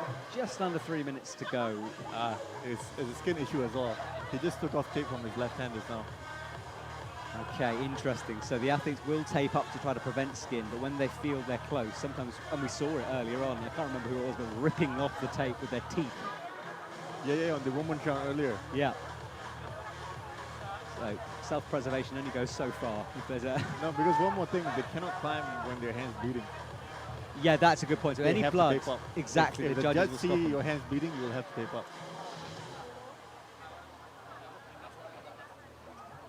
And that can be a tricky one. I know athletes who just dab chalk on and hope the judges don't see it. There's lots of tactics to get played. Yoshiyuki into the 10, has the thumb involved. He's really struggling with the left hand. He is, isn't he? I think that is that skin issue. Powering his way Makes the up adjustment. on Boulder 3. But he's one move away if he can stand up, which he can't quite. Wild again on the left of your screen, Yoon Chang-song. Yeah, the lache is very hard to get the right flow and momentum for it. Like if too much swing, your legs will just go wildly when you land. Hopefully he can control it a little bit better than he's doing right now. I do want to see the top of that boulder because from what I saw, it's a pretty special ending. Basically finishes where you start, so that's the journey of it. It goes all the way left and all the way back right. Minute comes up. Yoshiyuki Ugata is struggling with the power problem. Yoon Chang-song struggling with the lache. Watch his left palm as he lands. Went for the right hand that time. Bit of a change. And it's always tricky, isn't it, when an athlete does change their beater. Yeah, especially like near the end when you have like less than 1 minute. That's a risk. Right, Yoshiyuki goes again. You can see the sweat on his shoulders. Trying hard. Yoon Chang-song leaves the mat. Yoshiyuki tries the heel. Can't make it work. Song Yoon-chan. And that will do it as well Look at for Yoshiyuki. He calls it a day as well. Saving a bit of skin maybe. Put your hands together. We will see him again shortly for his fourth climb. The swing from looking left. Check out some of the highlights from this round. On that sharp Once again, handling. Boulder 4 proving to be extremely challenging on that very first move. That's a sweat on his shoulders, as I was mentioning. Trying hard is Yoshiyuki Ogata on that hot, humid stage with lights on as well. Yeah, I think also one more thing that people sometimes overlook, the spotlight does add quite a bit of heat to the circle. Yeah, for sure. So a lot of challenging times for them. Well, let's see what Serato can do. He's yet to fall off the boulder problem. At some point he will. Unless, I'm not going to say it. No, we don't want to do that. No, exactly. We'll keep quiet. So, Serato will go for the first time on this boulder. It would be a massive ask if he gets his first time. I'm not expecting him to. Moves those feet. Hits the left hand. Locks it off. Dogan Lee falls on his first attempt. Serato hits the 10. He's looking pretty good at the moment. Just trying to get a toe in there underneath that volcano. I'm glad he changed that. He's standing on the crimp. He's going to foot match it. How did he stop that movement? Okay, I think it's about time to say that we have never seen a perfect round in this Boulder and League combined format. We've never seen a 200. If Serato flashes that next boulder, we could potentially be on for a 200, which would make me so excited. We'll have to wait and see. But it still can be anyone's game. There's a long way to go. Do-Hyun Lee.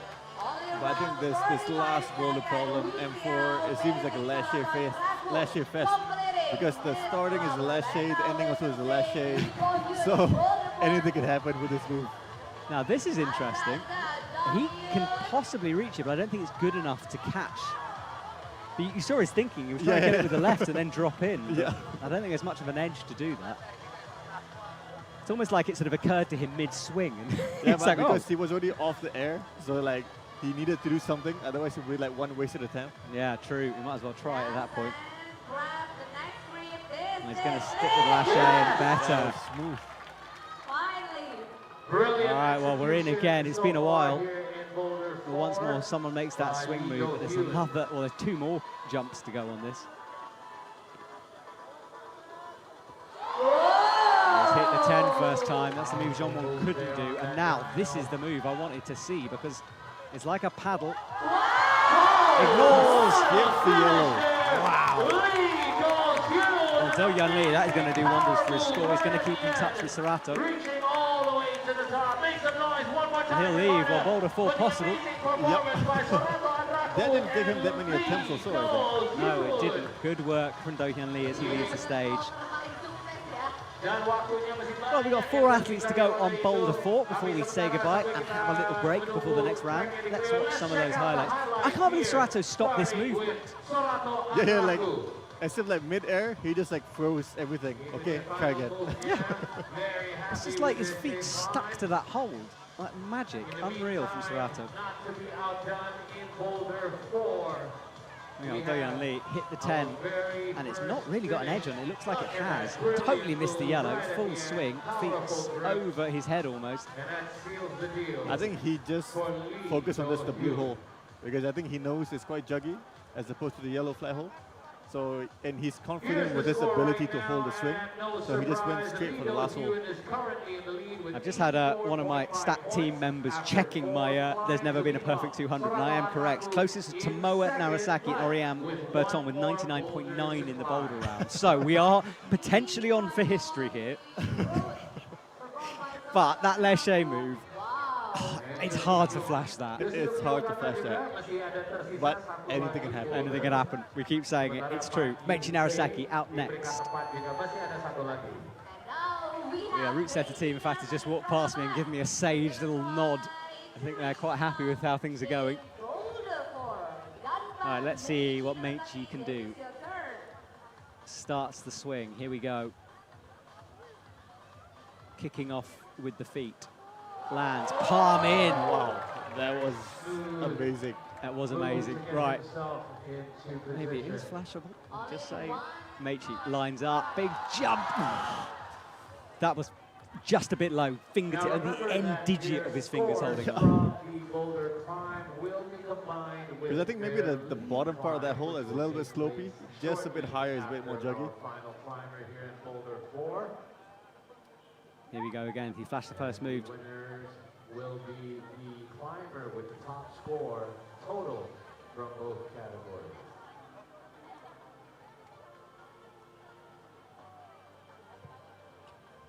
Here he goes again. Pulls on.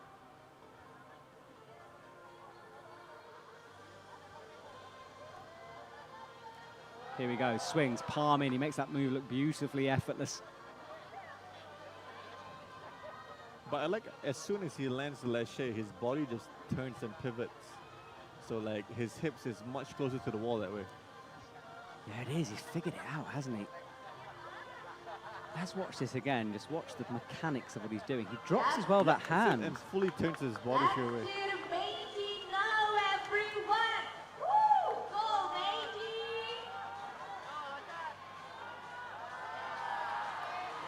So he got the high zone there. Yeah, he's into the high zone. And he is into the top. Meichi gets it done.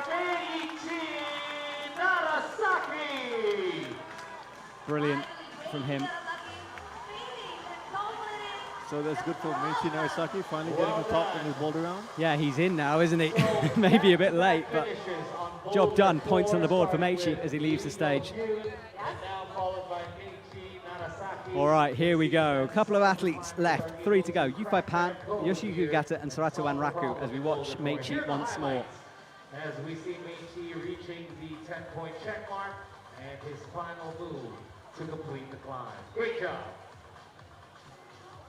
Good work from all of the athletes, but Meichi especially. That was well figured out. Can't believe he flashed that lâché move. So Yufei Pan will come out next. We'll let you know score-wise in a sec, but do remember, for those of you who missed the explanation at the beginning, 100 available for Boulder, 100 available for lead. We will only find a winner after the lead round. Whoever gets closest to that 200 will take the gold medal and the Olympic ticket. That's what's at stake. And currently, Do-hyun Lee, 84.5 is our leader, but Sarato is currently having a perfect run, 75. Yufei Pan will go again. Jumps up. And he tries the static method, isn't it? The setters would have tested that a lot. I think it's just tempting to try to see if it's possible. Yeah, exactly that. It's just in your mind, isn't it? It's sort of nagging at you. And Yufei Pan is looking confused. Yeah, that little shake of the head, doesn't quite know yet. I love how he's turning his body, on the mats as he chalks up, trying to figure it out.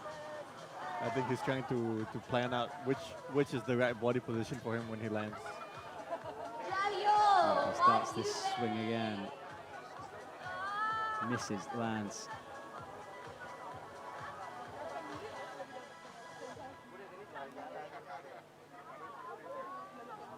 Oh, he's got 2 minutes 50 to get this lâché sorted out. But it is a lonely place when you're falling off the first move out there on the mats. And the coaches, you guys can't help the athletes, can you? No, not at all. Can you say anything? Are you shouting encouragement? You can shout encouragement, but some coaches don't. Like for me personally, I don't shout anything to my athletes just to stay professional. But I know some coaches do. Yeah, good to know. I love these coach insights.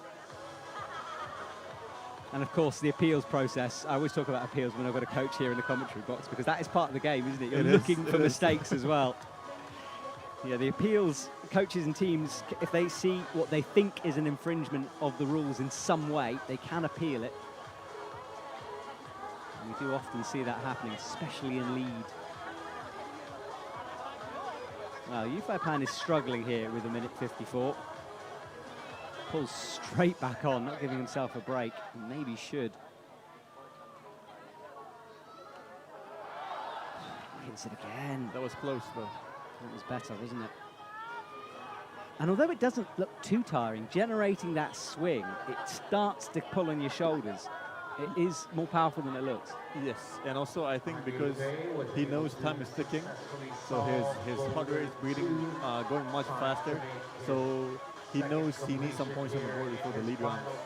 And he does, right. He pulls on again with 1:16 on the clock. Starts that swing.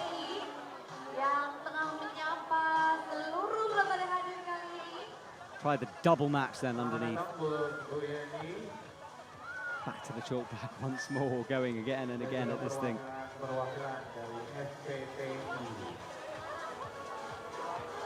Starts the swing. Better. Great job so far. That bicep, the way it tensed up when he caught the palm, incredible.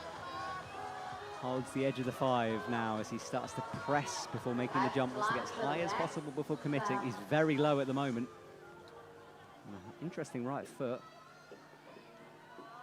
Look how awkward it is. The shoulder will be screaming at him. He latches it though. 27 seconds. We've seen 2 athletes get it from this stage. Can Yufei Pan make it 3? He can. Holds the swing, and that's another top. Good by Yufei Pan. Great work. I mean, to work through that lâché move, as long as he did, and then flash the rest of the boulder. Impressive, keeping it together for Yufei Pan. Okay, Yoshiyuki Ogata will lead the stage.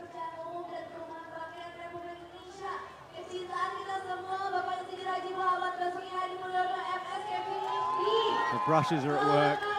It's such an enormous brush, actually, the one they're holding.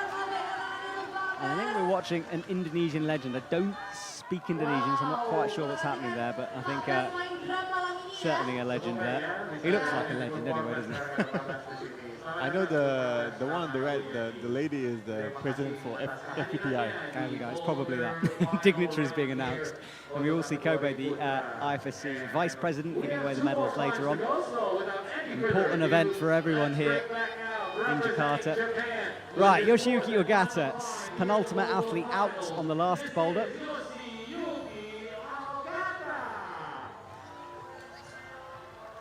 I know this lâché is flashable. Let's see what Yoshiyuki can make of it. He starts the swing. He wants to go static. He thought about it. It's kind of counterintuitive, isn't it? Because you're landing, you're falling backwards, and to catch that, you're sort of throwing your palm up behind your head. Yeah, it's definitely not a natural movement to want to do. Not at all. It's one of those, if it was in the gym, and you were having a session with your mates and you had endless time, it would be a lot of fun. But 4 minutes on a comp this level, yeah, it's a nightmare for them. But then to imagine Meichi just now, he flashed the lâché move. Crazy, isn't it? Yeah, it really was. Again, maybe the height just giving him a little advantage in that compared. It's, I guess, less far to swing and drop. Yoshiyuki with a bit of a twist. What's he attempting here? He's trying to turn himself sideways and press into that part. Yeah, but the angle looks a bit weird for the launch. I agree with you, but he's trying it again. It's a slight rotation of the shoulders. Different this time.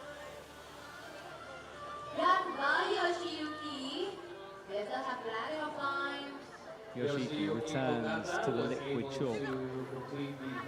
And you saw there how much, well, now we've obviously rubbed it off. There was a lot of chalk missing. And, I saw a bit of a pink tip there on the left.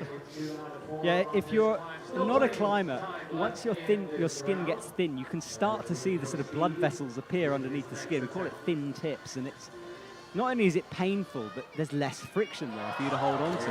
But doesn't seem to bother Yoshiyuki because he's in with the palm.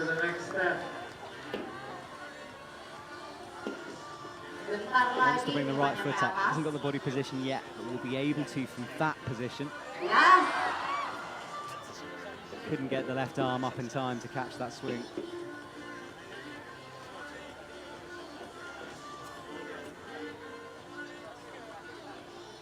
Minute 49 to go for Yoshiyuki Ogata. Once again, drying the hand. I'd be interested to see if he can get this again, because it doesn't seem to be one of those easy-to-learn moves. But maybe after you've done the lâché once, your body knows what to do. Yeah, perhaps. Let's see. Oh, clearly, yes. There you go. Lands well. Good work from him. Now, he needs to be a bit careful with the foot, more careful with the footwork. And he's better. Hits the 10. All right, we've seen no one drop it from here. Can Yoshiyuki make it 4? No, he can't. I cursed him. He dropped the top off that jug. And he wants that liquid chalk again. That skin is causing him problems out there. And I think he wanted to go immediately. He had to stop for this, which is probably a good thing. Yeah, I think he will have only one more good attempt. All right, well, the base layer's on and the top layer of chalk. Yoshiki, can he make it 3 out of 3 on the lache? Yes, he can. That right hand, all important on the bottom of the volume. Comfortably making his way through. Upgrades the hands. No mistakes so far. Right toe in, hits the 10. Good work from Yoshiyuki. 28 seconds. Needs it to happen now, and it is going to, and that's another. Just in time. Great work from him with less than 20 seconds to go, and yes, that breath said it all. So, points on the board, setting things up very nicely for our lead round in a moment. Of his 4 boulder climb. Let's check out the highlights. All right, let's have another look at what he did here. It was better on the foot, got more of the right toe rubber involved, hit the 10, started the swing, and that was much better as he caught the momentum. And comes down to the mats. Success for him, and that has done wonders to his score. All right, well, let's just hype this for a second. No one in the history of this format has ever managed to get 100. Oriane Berton and Tomoe Narasaki were closest with 99.9.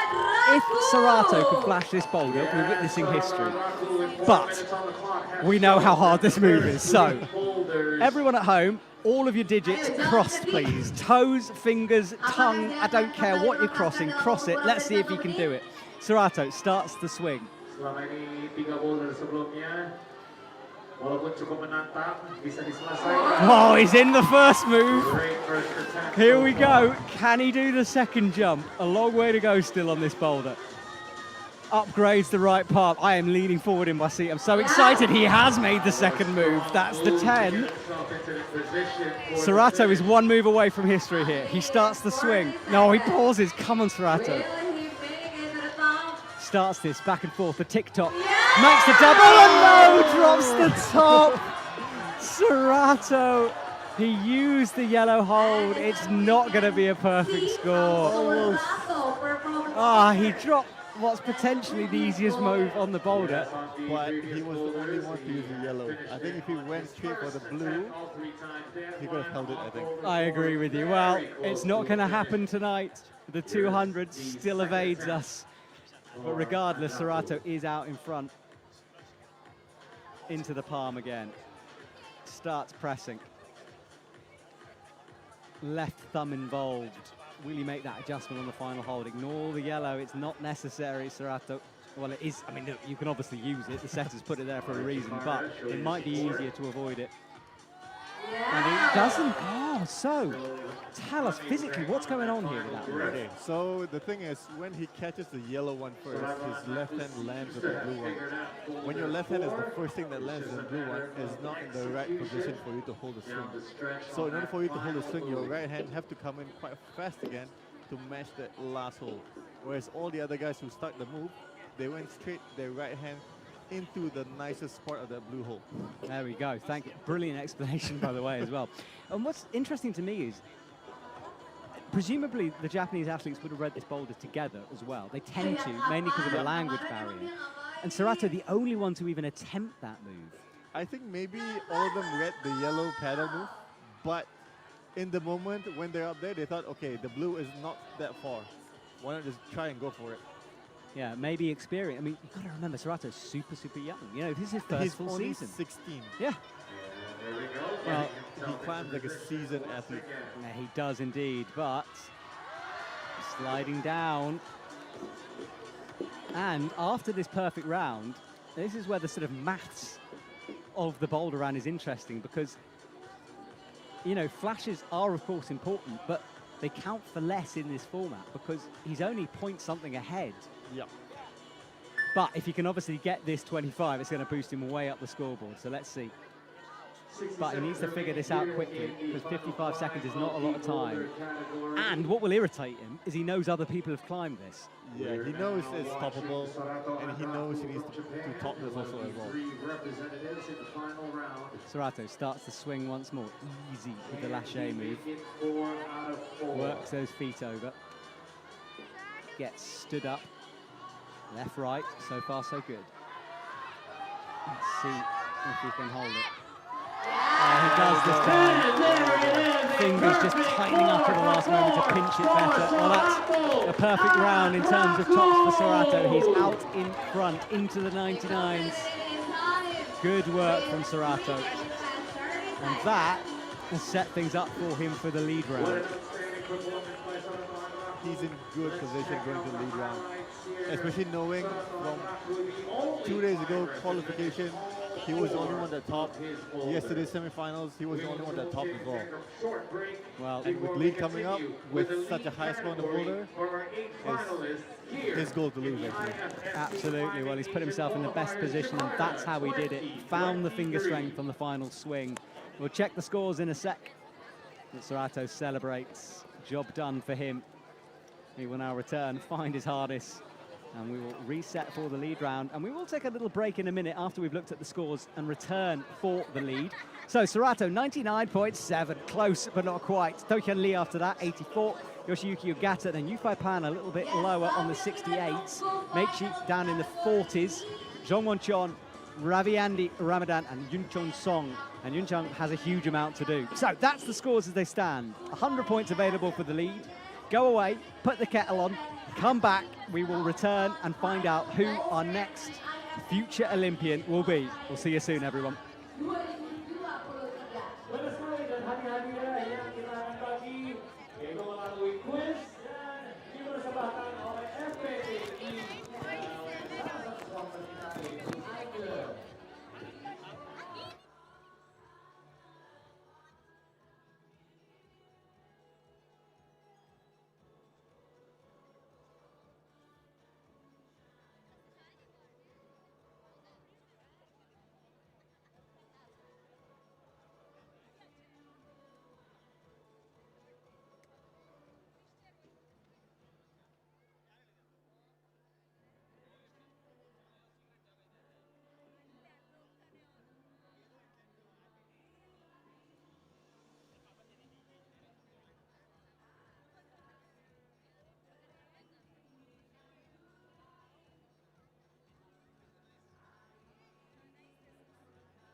7 for 4 completed climbs for his boulder, followed by Lee Do-hyun from Korea with 84.5 points. As well.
and welcome back if you're just joining us for this men's lead round. We've already done the boulder, and what a performance that was for everyone.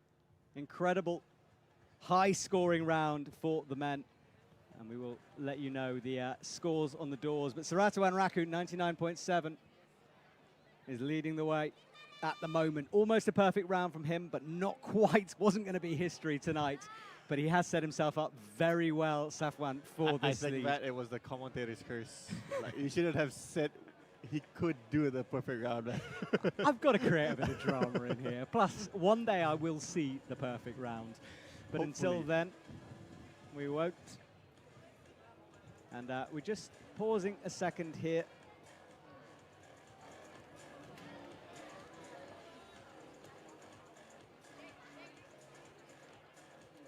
So that's our lead wall itself, various different angles and degrees as the athletes stare up. And this is the observation time for them. So this is the moment where they check out the route and try to figure out the sequences. And this is such an important part of any comp. Yep, and you see Yoshiyuki Ogata just running off the platform to go to the grass to look at the route a bit further away. Yeah, the athletes are allowed to move around the arena. There are limits to where they can go, but generally they can try to figure out the sequences. And there are some pretty blocked holds up there. So we shall see.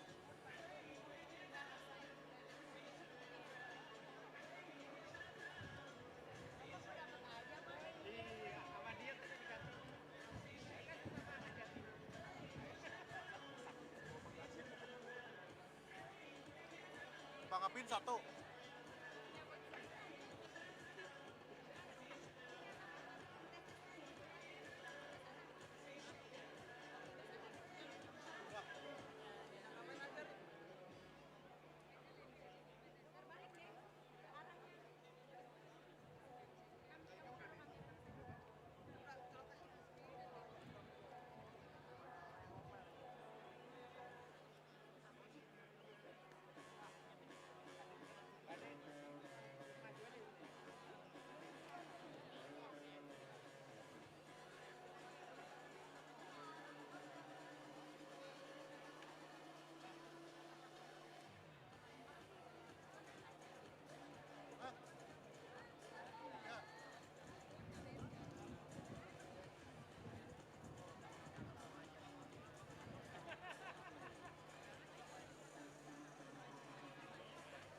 Minutes and 30 seconds left for observation station in lead blue.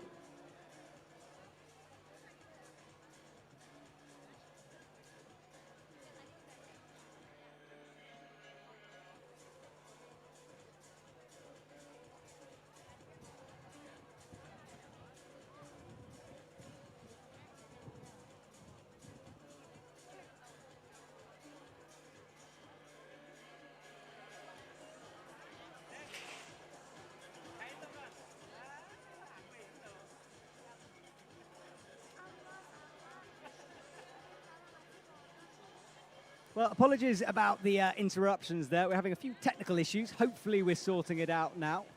And we're still in the observation period for the athletes, because this is the time when, as we said, they get to check out the route, try to figure out what's going on, and see if they can work out their way through it. And I had a chat with a route setter just before the competition started, and the word of the moment is crimps. There are lots of them throughout this route, especially on that yellow section of holds. Yeah, I think it's off camera right now, but even though the yellow holes are all big, there's a lot of small black crimps all over it, actually. Yeah, you can see those jibs there on your screen on the top right. It's quite a traversy route as well. It starts off bottom right, goes back left, and then snakes its way through to finish right in the center of this ginormous wall. Meiichi Narasaki there with his teammate Serato Anraku. And we were saying just before those technical problems, Serato setting himself up really well for this lead final. Yes, basically it's his goal to lose. Exactly. Well, and that pressure, though, can start to play in an athlete's mind. So fingers crossed for him. There is Ravi Andy. That gentleman, a couple of years ago, made a finals out of nowhere in Jakarta, in front of the skyscrapers. Although he came last in that final, it was a little insight into how good he could be And he's got a lot of work to do tonight. I don't think he's going to take an Olympic ticket, but what a representative for Indonesian climbing. I think he will be the first climber out, and he will give it everything he has. And I think the crowd will be pumping him up as he go up higher and higher on the wall. Absolutely. Well, the cranes are together, the buzzer goes, and that signals the end of the observation period. From now on, it's just athlete versus the wall. 100 points available for lead. That gets added to this boulder round where that man, Serato, almost got the perfect score, 99.7. And we're just watching some of the highlights from earlier on. That slab especially. Go back and watch that. On the slab, that was amazing. Incredible from Yufei Pan. Hand clap said it all, really. It was all about trusting the left foot, which Serato did pretty effortlessly, to be honest. And coming down. Only fell off the last lâché move, which, as we said, was hard to flash. And Zhong Won-chon, moments of frustration along the way. That was the left hand slapping up, and that was the moment when he saw the clock and realized he wasn't going to have enough time to go again. Yoshiyuki Gata seemed to struggle with skin. Yeah, I think if he had good skin condition, it may have been a different story, actually. I think you're right. It was really causing him some problems out there. But still, as you can see, maximum effort from the Japanese athletes. No doubt about that. And this was Serato. He kind of stopped in mid-movement, which was incredible to get to that 25. Held on to the top of the wall to celebrate. And Serato, with that little look towards the clock, got things done quickly. The final boulder was a bit of a head-scratcher. Tricky first move. Not too bad second move, and then the final one we thought was straightforward. If you dodge that yellow hold, you can see above Do Hyun Lee's head there. Meichi was one of the ones to flash that move. Started the rock over, missed the yellow hold, hit the blue, and that was the better way to do it. Yeah, I think they all purposely like, okay, the blue last hole is not that far. I think I can just go straight for that. Yeah, exactly, and we saw that, and we will see that in a minute. Yufei Pan, he got the swing. Nailed the move as well. Feet well above his head then as he swung to the right. Good work from him. Team China on a bit of a roll at the moment. We have had the women's comp. We won't talk about it, don't worry.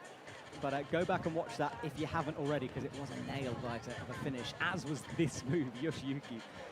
Eventually latching it head down in what I can only imagine would be exhaustion at the top of that thing. I would say it's more of like a sign of relief. Yes, perhaps. Especially after he battled the third one like so hard. And this was Serato. He fell off the top move using that yellow hold that set him up slightly wrong for the final sequence, but he made the adjustments, still used the yellow hold on this attempt, but somehow he found some finger strength, as you'll see on this last swing to the blue hold. Starts that rocking back and forth, hit the 25, fingers gripping in, and that was the end. 4 out of 4 for Serato. Right, he returns to the ground on our replays. This was earlier on, now it's time for that beast, the lead wall. Women's are on the left from earlier on, men's are on the right, and that is our current score. Serato leading the way, 99.7. Do Hyun Lee after that, Yoshiyuki Gata slightly below but still in touch, as is Yufei Pan, Meichi Narasaki. Zhong Won-chon leaving himself a work to do. Ravi Andy, we mentioned him, 24.6. That's going to be tricky to get up onto the podium, but you never know. And Yun Chang Song, 14.9, has to come a long way behind if he wants to make an impression on this final. Now, the scores. It's separated into scoring zones. The first couple of holds, and we'll have a look in a minute, are worth no points. Then we enter the scoring section, and as we get there on the screen, I'll talk you through those moves. But as we look at those 8, remember, one of those will be a future Olympian. That is why we're all here. That is the highlight of the boulder and lead side of things. But of course, tomorrow we turn our attention to speed. So don't worry, we have more IFSC action coming your way very soon. From Sunday, we have qualifying, which is on YouTube, free to watch. You can see if there's a world record being beaten before we move on to the finals. And if you've never seen a speed competition, trust me, it's brilliant. It just is. I am such a fan, I cannot tell you. So that is coming tomorrow. Now that's our crowd. Safwan, we've been here for a couple of days now. That crowd really get involved in the climbing, and it creates so much tension in the arena. Yeah, for sure. Plus, I think now the crowd is building up even more compared to the Boulder earlier just now. Well, Ravi Andy walks on, and the crowd respond. And there's a smile on his face as he tries to stay focused. Let's make another history, Ati. Route will start off fairly straightforward. Big purple holds. There is the B-layer just coming to spot him to make sure he's safe through the first couple of moves. And once he's got that second quick draw in, he'll back away. And Ravi Andy will be left alone to continue. Bumps the hand up. Big moves down low, but fairly straightforward. You can see how quickly he's climbing, although he's going to have to... That's an awkward-looking clip, bringing the left hand in. And you'll now see how these scores work. He's in 7th currently, 24.6 is his score. He hasn't scored on the lead wall because he hasn't got to the scoring zone yet. But when he does, that 0.0 will start to rack up, and his total score on the right in yellow will also start to increase. That's the theory as we go through these rules.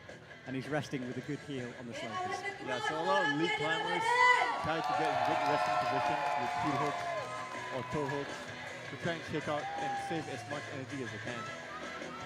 And energy saving is what it's all about. Remember, only about 20 minutes ago they stopped bouldering, so having that endurance is key. But the crowd is definitely getting behind the hometown hero. Yeah, they really are. He's in now. That's where he has to get for a preliminary first position. It will change as we go. Ravi Andy makes a big swing out left into the first of the big dishes on the blue volumes. And those blue volumes kick the angle back even more. Yes. Yeah, I think, I'm not sure if everyone else heard that back home, but there was a big cheer from the crowd when Ravi Andy stuck that dish. Now that score hasn't been updated at the moment, a bit of a delay I think going on, but he is into the scoring zone right now. So that will start ticking over, but a big swing, a wild move out. Strong effort and climb so far by Ravi Andy. He hangs above the crowd, hypes them up. What a move that was. I wasn't really expecting it, such a huge launch from him.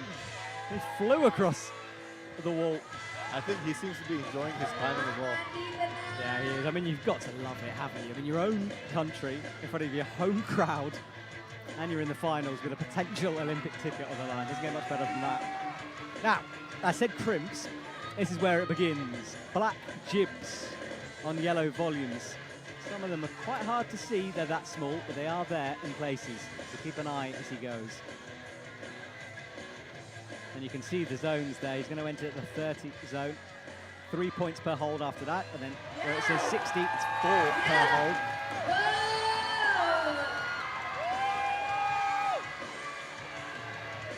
And that's the one yellow sloper without a crimp on it, it seems.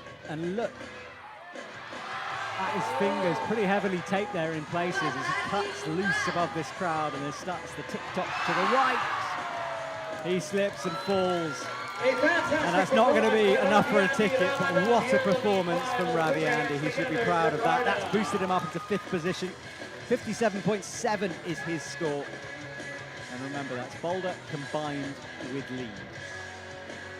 So 5th at the moment. Let's watch a few of those highlights. That was matching the sloper. Campus move in the middle, a bit brutal. I think I might have tried to whack a heel in there possibly, but I think he just had not much power left in the tank, and he just went for it. Because you can see when he tried to match the EP dish, his body was shaking already, so not much left in the tank at the moment.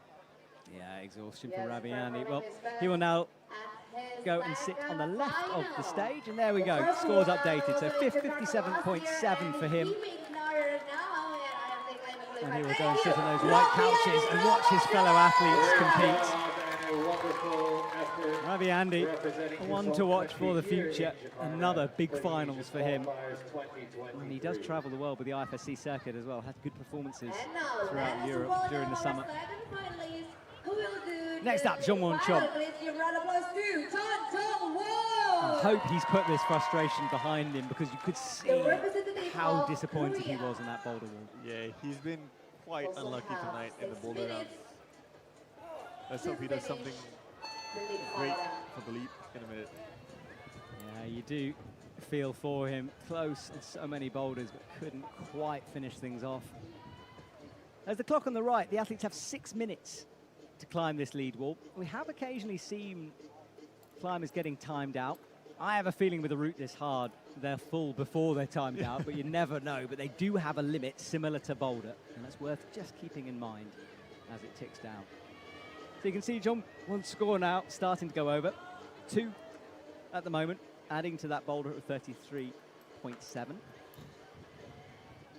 Up into the long draws, and this is a good rest with the high heel, and he's not going to hang around there too long, which either means he's not pumped or it means he needs to climb quickly because he is pumped. It could be either or.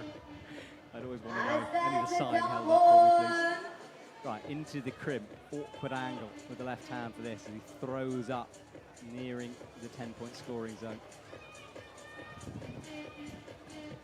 Adjusts the feet, kicks out left, and he's hanging right now, suspended, literally horizontal on the wall with arms straight. As he chalks up, hits the first of the dishes. Now these lead routes do tend to build as they go. And with that building move, Jongwon nearly dropped that. That was as close as it gets. Yeah. That was very risky play by him, because he just kept his right hand on the lower hole instead of committing with both hands like Raviandi to the dyno. Yeah, I don't know which one is more terrifying. Raviandi's enormous leap or Jongwon's near slip. They both made my heart jump, but he's safely through it. Shakes out with that left hand. That's the high point he needs, 68 points provisional lead. Gets the clipping as he enters the crimpy zone. John Won now making his way, continuing up the wall.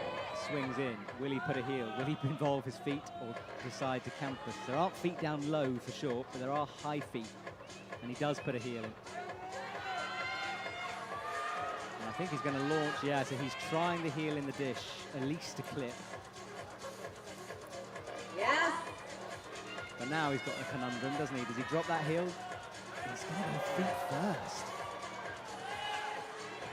Oh, that was risky. Always risky for John Won doing it that way. Put your hands together. And that kind of sums up his night, isn't it? Yeah, pretty much. That toe hook looks good, but it's quite stretched out for him to bring his right hand to go across.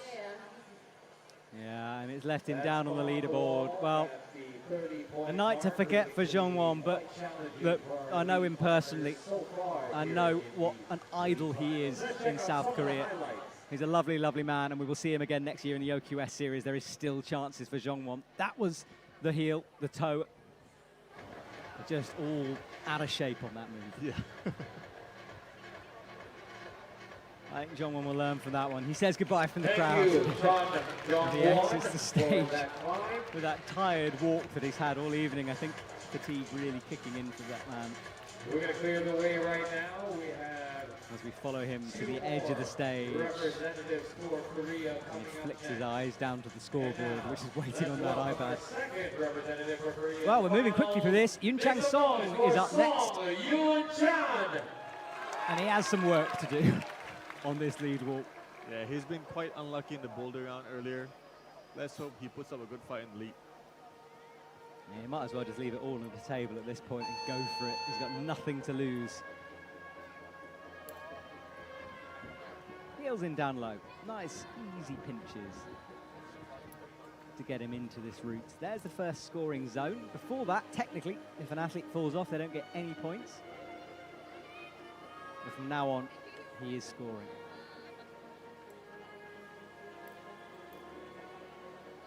Up into the pinch, adjusts the feet, swings those legs. Some epic music going on in the background as well from the DJ. It's like slowly building up. It is, isn't it? Well, here we go. He's got this rest, which seems to be certainly down low, the only available rest, and looking at the rest of the route might be the only rest. Athletes don't know that, of course. They don't watch each other climb until they've finished. And then we get those moments where the camera focuses on the waiting winner to see if anyone can beat them. Oh, he slips early fall. Early fall from Yoon Chan Song, and a big shout of frustration from him as he hit the ground. That could just be pure skin letting him down. Could be. I'm not entirely sure what happened. His hand just like suddenly popped. Wow. If the drama and tension wasn't enough, that's added to it, because now I'm going to be watching every climber with my heart in my mouth. Early falls terrify me. Let's have another look. So, is this where he went? He had the right hand on in the pinch. A little micro shake around that draw. Didn't seem to have the height coming into that crimp. It's a bit low on it. Yeah, it's a bit weird. Here in the final. Oh, I think maybe one of those falls that you just put down to life. It's just. And look, He doesn't know what happened also. Yeah. Let's give a round of applause to I think skin, everything else, but Do-Hyun Lee comes out, and now this is where the mind game starts to come in, because Do-Hyun's been waiting. He would have expected his teammate to get further. He knows potentially there's hard moves down low here, or thinks so anyway. Yes, because he knows they didn't get up that high because they didn't use up the full 6 minutes. So will that affect him? Will he be a bit less confident on these first few moves? Some athletes wear headphones in ISO trying to block out the sound, but the crowd really is pretty loud here. He would have heard that groan from them when Yoon Chan fell. Do-Hyun Lee is in the points. In second position, got a brilliant boulder round, 84.5. This could be an Olympic run here. Anything can happen, and we'll wait and see. He's one of the favourites for sure, 84. Behind Serato, but what looks like a lot, but in lead, honestly, that's not too much, because the points increase so rapidly. Yep. He can very quickly catch Serato and surpass him. So full concentration here for Do-Hyun Lee's run. Gets the clips in through the crimpy section. Looking to add to his total score. Hits the crimps. That's where his teammate slipped. No problems for Do-Hyun Lee.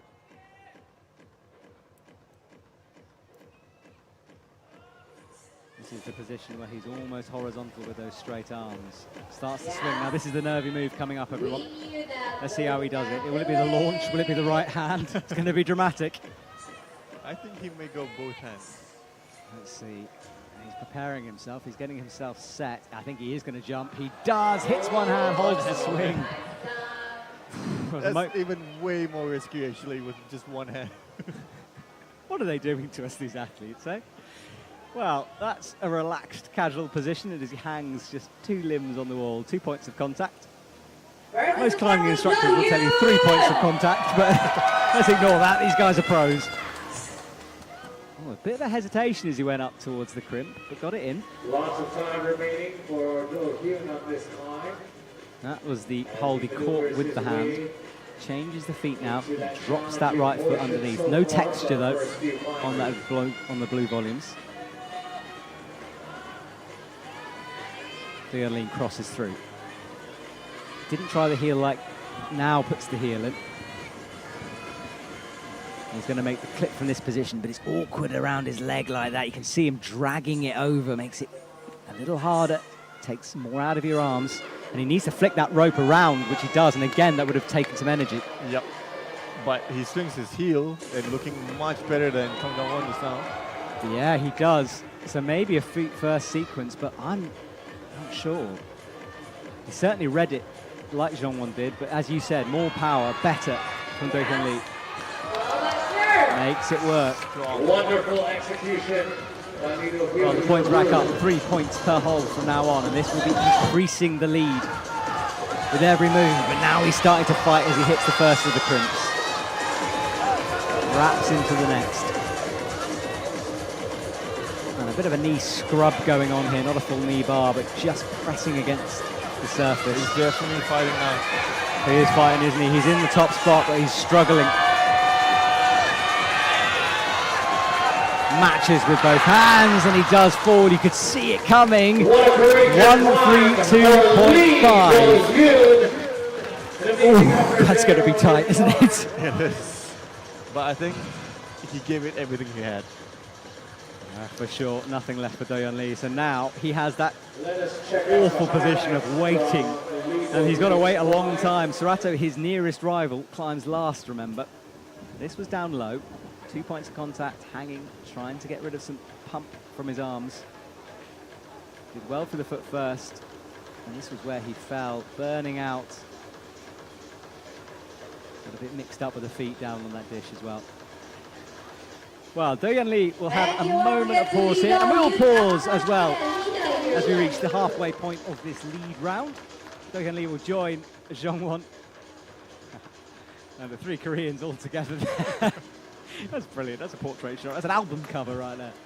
Well, let's check the score, shall we? Do-Yeon Lee just moved himself up into the top position, and now has a target on his back. 132.5 is the one to beat. Serato close behind him, 99.7, leaving himself not much to do, but we know there's early slips. Yoshiyuki is in touch with 69. So it's all to play for with 4 athletes to go. While we have this little pause in proceedings, I'll just catch you up on what's happening over the next few days. So we finish this climbing side of things anyway. Do stick around after the competition, because not only will we have an interview with the winner, we'll have the podiums from the women's competition and the men's competition. So stay with us while we celebrate with the athletes. And although we're not going to reveal who won, by that point in proceedings, if you haven't watched it, I'm afraid you're going to find out, because there's a podium. So switch off at that point. But please stay with us, because we'd love you to support along with everyone else. Tomorrow, we turn our attention away from the Boulder and lead wall to that wall in the middle, speed. It's a massive wall. It's got enough lanes for 4 potentials, but we've just taken up 2 of them in the middle. And that will be the focus of some of the strongest men in climbing. Fastest climbers on earth for sure. And the Indonesian climbing team, I mean, look, tell us about them, because what a powerhouse team they are. Yeah, I think for almost all the men, they can easily hit sub 5 at any time, actually. Yeah, the current world record holder is in the Indonesian team, for the men anyway. Well, and there is still, of course, the women's. But that's tomorrow. Right now, we still have an Olympic ticket to get given away. And if you'd like to see some great pictures from Lena, who is standing right there in the middle of the stage, that's on the IFSC's Instagram. And you can also check out the novelty Olympic glasses that someone found somewhere, and we're giving them to all the winners. And the giant Olympic ticket that we present to that winner as well. So go and check out the photos. There's some beautiful ones up there. And videos and interviews from the event. All types of things. Well, our next climber is waiting in the wings. Meiichi Narasaki is somewhere behind that billowing curtain in the middle of the stage. A good lead climber and a good all-rounder, and his brother, of course, already securing his Olympic ticket. Yep, let's see what Meiichi can do on the lead wall in a minute. It's going to be good. Tomoa taking that ticket at the World Champs in Bern in Switzerland. Excuse me. And it's amazing. There's everyone just staring at that curtain. All eyes, all focus is on the middle of the stage. And Meiichi standing behind that curtain could feel those eyes as well. It must be adding to his nerves. It would for me anyway. Hello. You can see in the background lights sparkling on the other stadiums that surround this stadium. It's a multi-sport venue here. In fact, I walked past taekwondo, squash and dancing at one point on my way here. It's all go here in Jakarta. And as our camera pans in, we see the sheer monstrosity of this lead wall. It's a big one. Big head wall at the top as well, where the angle goes from around about 40s, somewhere in the 40s into the 25, off the top of my head if I remember, at the top. Yeah, I think that's correct. From 40, it goes to the head wall at 25 degrees. And the kind of climbing changes up there, doesn't it? Less physical, more technical. Yep, but also more risky as well. Yeah, exactly. Well, that's to come if anyone can get there. Right now, Meiichi Narasaki is bathed in the spotlight. Blows the chalk from his hands. But these athletes are helping me out with the drama, aren't they? Creating a real spectacle for us tonight. Right, Meiichi Narasaki nods to the belay. It's business time. He's underway. Usually fumbles the rope a little bit, but he'll calm down and move through as he gets heels in. It's the view from Ravi Andy's position, sitting on the edge. Best seats in the house. as the athletes deserve, of course. He was able to complete his 5:43 on the clock, 6 minutes in order to get this boulder done. 100 points available. final round. And Mage is going to have to climb high, though, if he wants to take victory. He's currently down in 7th. 54.5 is his boulder round, which isn't bad. It's high scoring when you look at the women's. True, but I think he's moving quite fast as well on his lead. Yeah, he's powering through these moves quickly. But he is going to hit the higher scoring zone now. The 10 beckons as he makes the long clip. Easy through, but the scary move is coming. We've seen 3 different methods on this. I think he will maintain his right hand. I think he knows he has the reach. That is true. He's a much longer climber, isn't he? No, he doesn't. Well, he goes for the huge jump, and the first one to drop it early on. Meiichi Narasaki comes down. Just seemed to totally misjudge the angle on that. Yeah, I think he just fully missed the jug on the hole.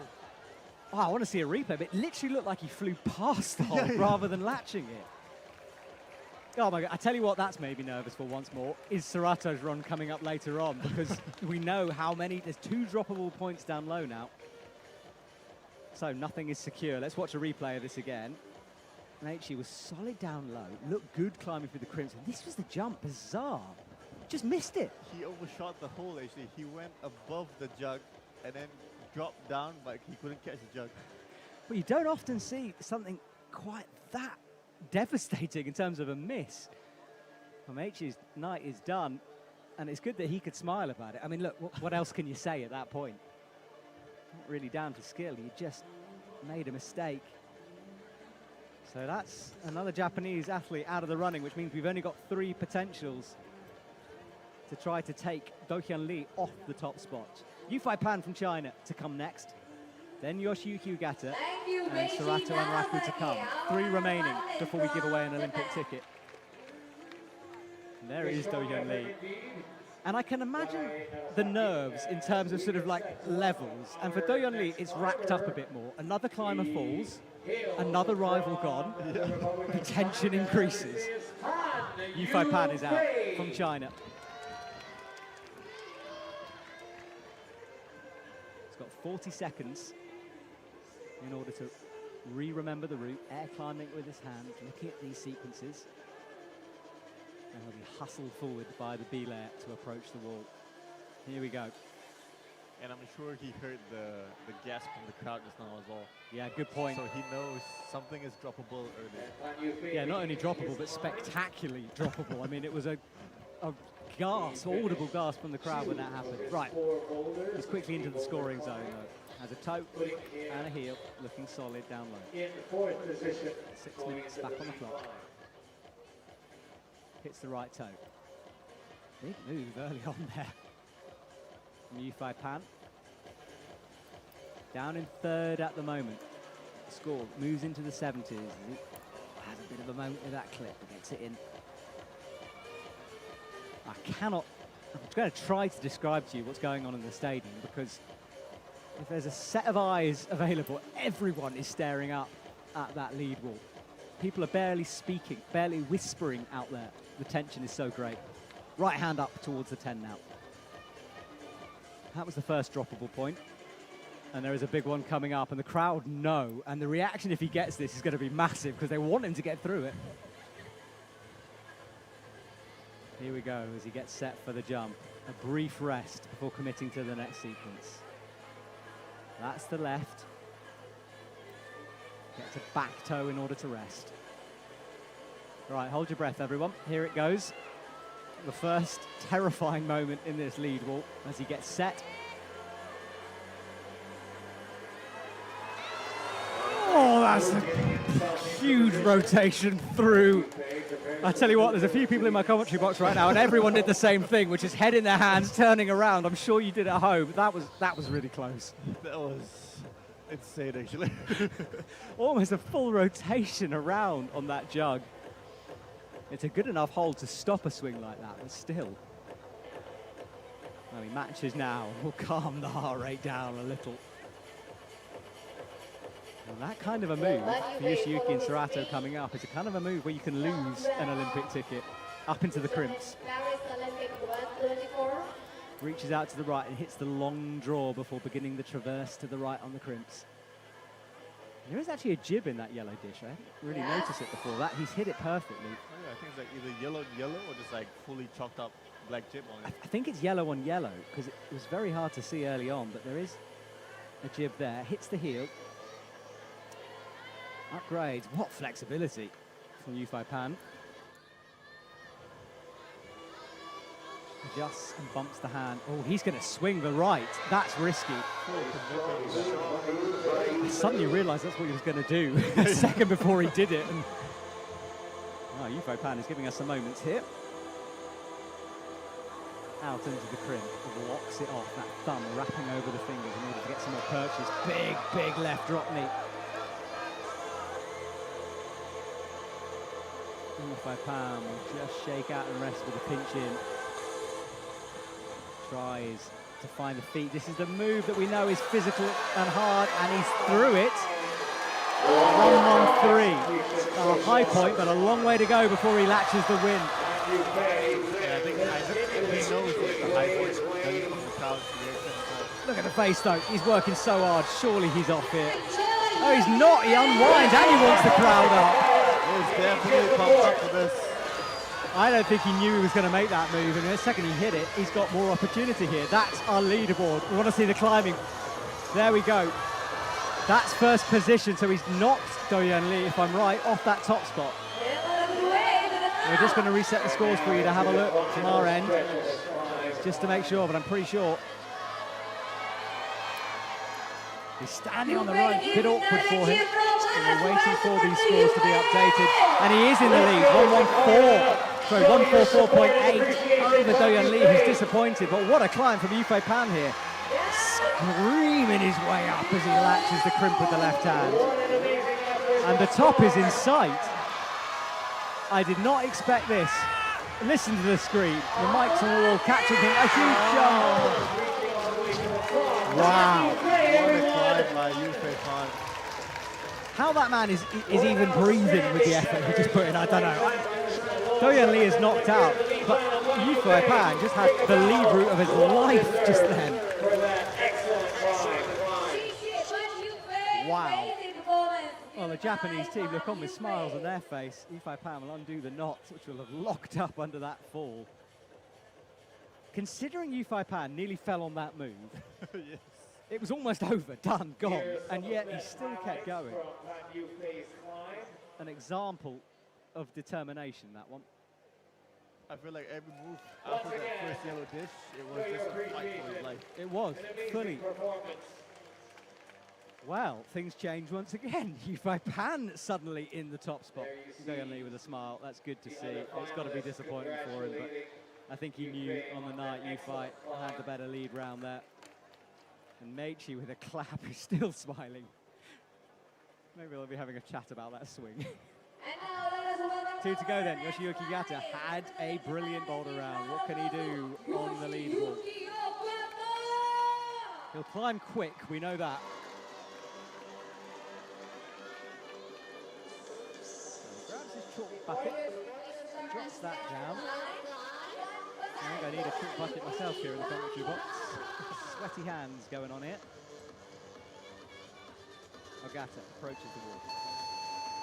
I think for Ogata, he will need the top if he wants the ticket. Because his boulder and Yufei Pan's score was not that far from each other. Okay, so that's what he's got to do. Can he make it happen? He's also got to have to climb with his life if he wants to do this. Crosses through.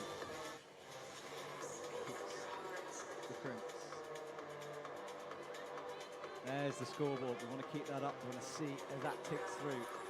Currently, he's down in 4th. Yeah, 69.1, you're right. It was close to Yufei Pan, 68.8. So I think a top is the only way for him to beat Yufei Pan at the moment. huge ask, isn't it? Let's see if he can do it. And first of all, we'll just get through this sequence, shall we? Because, yeah, this is important. We'll breathe and speak again after he makes this jump. Because it is, whatever happens, a nail-biter. Here we go, Yoshiyuki Yata. It's his kind of a move. How tired is he? Oh, that was close. Yeah, that left hand nearly slid off. He partially missed it and like readjusted mid-air actually. I'm going to send this man my cardiology bill because he's caused me some carnage there. Up he goes with the right hand. Drops that left foot under. This is that moment where Do-Kyun Lee was resting with 2 points, hanging down towards the crowd.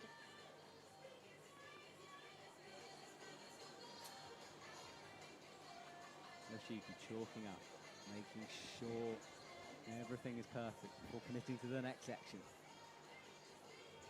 The lead routes in this boulder and lead format does tend to increase in difficulty, obviously, as the points increase. You want it to be hard for them so they know when they hit a new section of colour, things are going to get harder. Kicks the jib, cuts loose, brings that left in. Crosses through with a nice pinch. And which way is he going to go? Foot first, hand first. I'm not even sure anymore which is the better way. The foot looked more secure. Yeah, but I think he's gonna go for the hand. He is, isn't he? That's not bad from Yoshiyuki. All right, suddenly. Oh, I say that. He's working, isn't he? Has the heel and into the crimp. He's still got the power to cut loose, though. Well, he's definitely working hard right now. He is, and he's too low at the moment. Needs to stand up on that right foot in order to make the compression work, which he does. I think he might fall here. He does. Well, that means that we are set up for Yufei Pan versus Serato. Yoshiyuki can't get it done. It's a bit similar to the woman's story this morning, actually. It is, isn't it? I don't know if I can do this again. Can you at home? Let's see. We can do this together. One last time in Jakarta. Let's see Yoshiyuki first. And commiserations to him. It was a good fight. He had a good boulder round. But I think one thing that's different from the one this morning, Serato doesn't need to get that high. Because he has such a high score from the boulder round. So even if he doesn't top the route, but if he tops it, I think maybe 3/4 of the way, it may be enough. I'm not sure. We'll find out in a minute. The graphic will come up and we will discover it exactly where he has to get to. Ah, right. Okay, Serato Anraku is the last athlete out who can beat Yufei Pan. We know there is a jump that everyone has made look terrifying. If Serato drops that jump, he's done. He's not going to get that ticket. Someone very close to a mic there, but I think that echoes a lot of people's sentiments. Can Serato book his place? He did everything possible in the boulder round. 5:57 on the clock. It is underway. It's less terrifying for him than it is for us, I'll tell you that much. Into the points.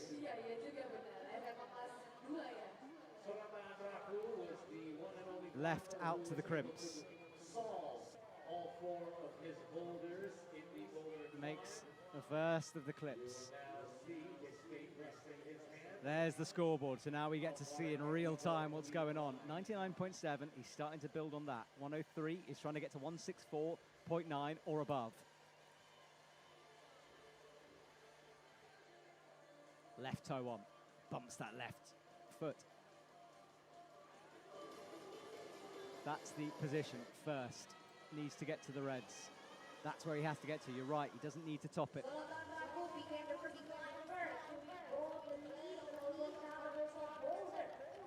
That's not a top needed, but he does need to get through the jump. Out he flies. Here we go. Gets himself set up. Fingers crossed once more for this move. It is a big one. If Serato makes a mistake, he's done. If not, it's his to play for. Here we go. Oh, my goodness, I just stood up in my seat because that was close. That was similar to Yoshiki Ogata again as well. They sort of like overshot the jug, but then still adjusted and caught it on the way down. Oh, okay, well, he's through that. So, Yufei Pan as well. That's the lead. That's where he needs to get to. And at this point, you'd back him to take it. But we've seen stranger things, and we don't know how tired Serato is. He is certainly resting there down low. Is it going to be Yufei Pan? Is it going to be Serato Anraku? China or Japan? And if Japan take it, that will be their quota filled as well. So it's important for the rest of the athletes in the Japanese team. Gets the clip in. Wants to be precise with every move. Still needs to find his flow up there on the wall. A little adjustment with the right hand, a bit of a bobble there. I'm actually holding my breath a lot right now. Actually. I know. I'm hyperventilating trying to speak. High heel. He bumps that heel onto the jib. He's secure at the moment, but the compression move is coming, and that will tell us. Okay, he goes for the bump.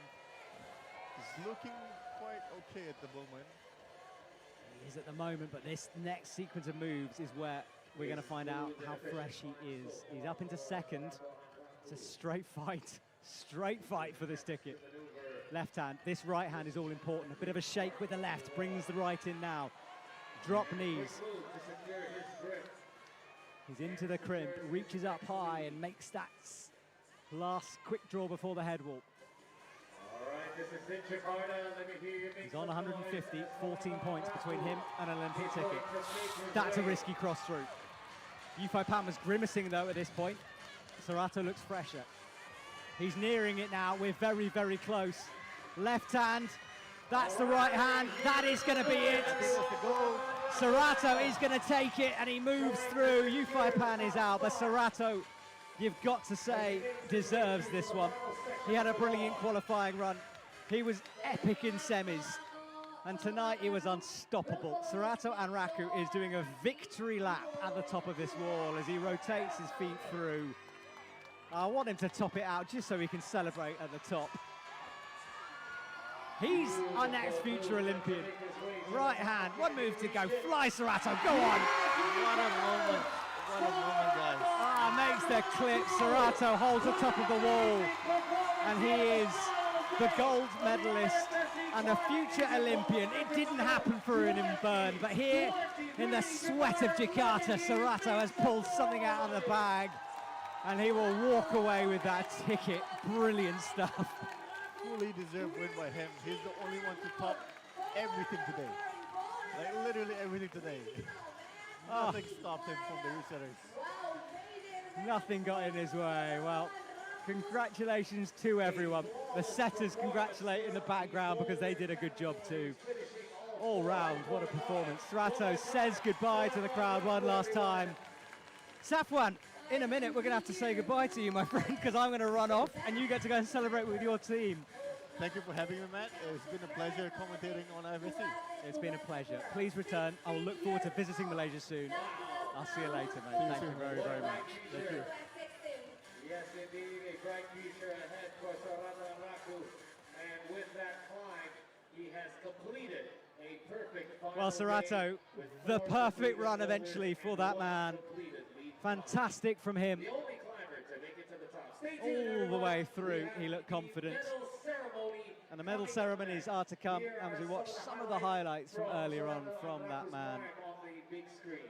Latched the top of the hold and celebrated. And I'm going to go now and join Serato for an interview. I'll see you in a couple of seconds when we talk to the man himself. Amazing performance.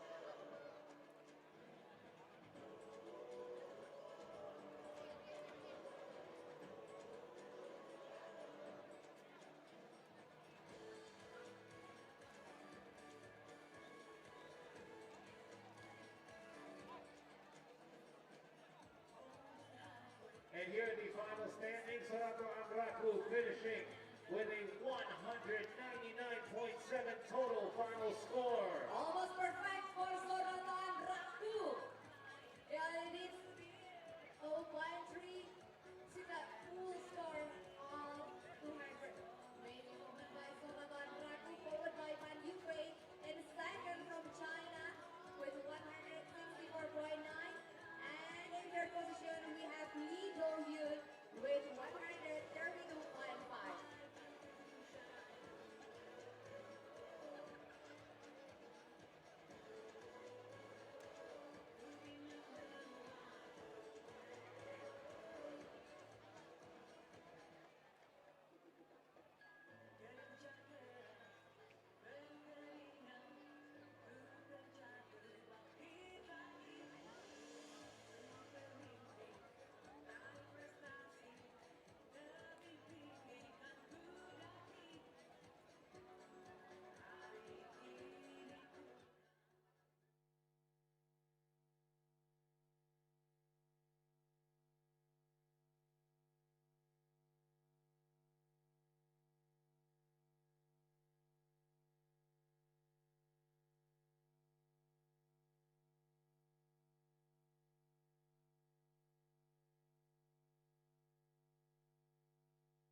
Serato, congratulations on your victory and the Olympic ticket.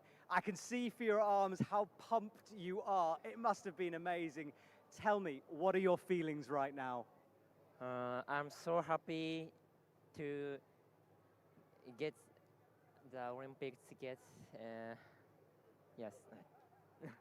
It was incredible. You'll be at the Olympics. Are you excited to compete in Paris next year? Yes. Yes. Well, Serato, I know you must be exhausted. You've got some medals to collect. I'll let you get back to it. Well done again. Congratulations. Thank you. Thank you for your support.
I'm really, really pumped, and I have a feeling it's going to take him forever to get rid of that pump, but the Olympic ticket and the gold medal, I'm sure, will help smooth things along the way. There's a sign. What does that say? Something Serato. Lots and lots of fans, and still only 16. Well, a lot of people, after that season that Serato had, were predicting that he might get this far, but we just didn't know. It's a lot of pressure to handle for someone so young. First time on the senior circuit. And he had that moment in Bern where we thought, oh, maybe it's starting to come. But for Serato, it all came good in the end. He wins the Asian qualifier here in Jakarta. He takes the gold medal. And now we know. And spoiler alert, everyone. I know it was early in the morning if you're watching from Europe, but we are going to do the women's podium as well as the men's. So if you don't want to know, look away now. For those of you who have an eye on social media and have been watching the broadcast, you'll know what's coming. So congratulations to everyone. We reset for the podium that's on the speed wall. And again, just a reminder of the schedule coming up. Speed tomorrow. Practice, qualifying, which is broadcast. And then the finals, where we get to give away an Olympic ticket for the men and an Olympic ticket for the women.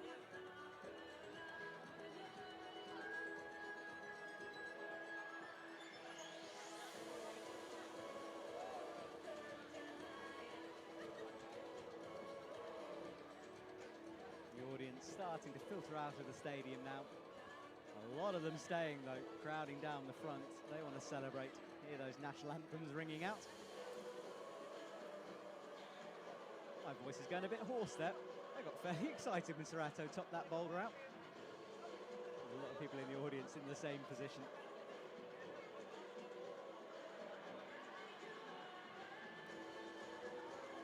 There's Shen So from earlier on, and Jain Kim in the background. The Korean team here, as you'd expect.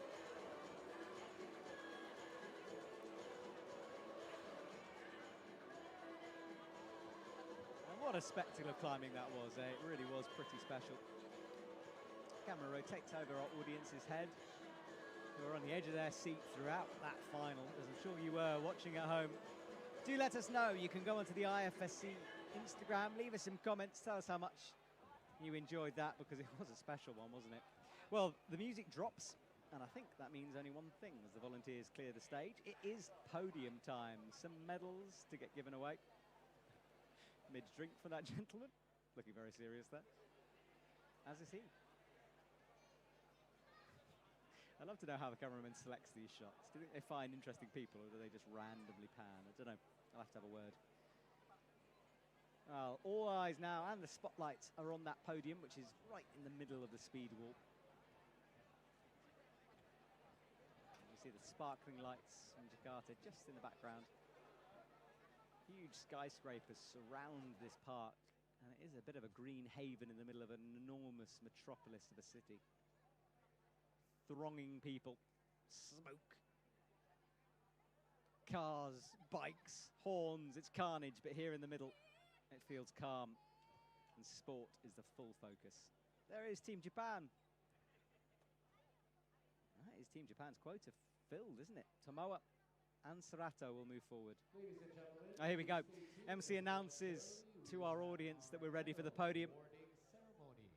Bapak Ibu hadirin sekalian, kita akan We are still waiting at the moment for everyone just to get organised. You have got to hustle the athletes from the media and just congratulations all round, basically, to try to get them to go onto the podium. Beranjak dari tempatnya masing-masing.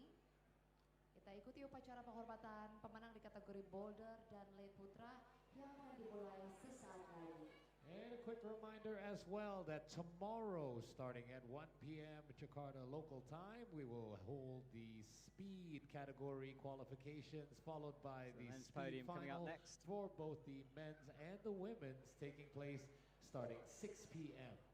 Yes, besok kita akan melakukan final, and now. Please I'm talking welcome complete rubbish, aren't I? We've done the women's medalists podium. That was a for little foul we Boulder did like that. and We just have the men's podium, so there's no spoiler alerts, don't worry. So the men come onto the stage. Serato walks in the middle, Boulder dan speed putra, IFSC climbing Asian curves World around, Championship and Serato will stand on the top spot of the podium. And the medal for this category will be presented by the Vice President of IFSC, Mr. Kominata Toru. There is Kobe on the left, Vice President of the IFSC. Ah, it was a legend, there we go. Indonesian Climbing Federation, the gentleman we spotted earlier in the crowd. We're trying to work out who he was. Now we know. For our medalists will be presented by the Minister of Public Works and Housing for Indonesia, Bapak Basuki Hadi Mulyono. Dan untuk trofi akan dipersembahkan oleh Menteri Pekerjaan Umum dan Perumahan Rakyat, Bapak Basuki Hadi Mulyono. And the ceremonial flowers for our medalists will be presented by the President of the Indonesian Sport Climbing Federation, Ibu Yeni Zatuba Wahid. Untuk buket bunga akan dipersembahkan langsung oleh Ketua Umum Federasi Panjat Tebing Indonesia, Ibu Yeni Zatuba Wahid. Well, there you go. It was quiet there so you could hear who those dignitaries are. And now we know. And it's time for the medals that are waiting on the right. Raih medali perunggu mewakili Korea.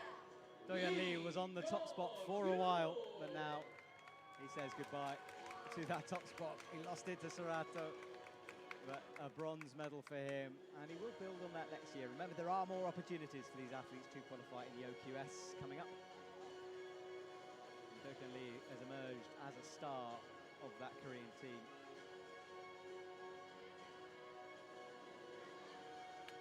There's the trophy, just the flowers to come.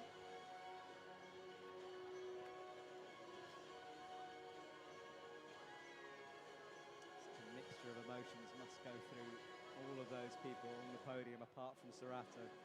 You're obviously pleased to have got that far, but you just Big want to round move of one step to applause the for right our or bronze left. medalist Lito Hune, and now presenting the silver medalist representing China. Yufei Pan, it came down to the wire, didn't it, between him and Serato. You've got a feel for it. It was a brilliant performance, though, and one he will, again, build on. He's another one to watch next year for that OQS series.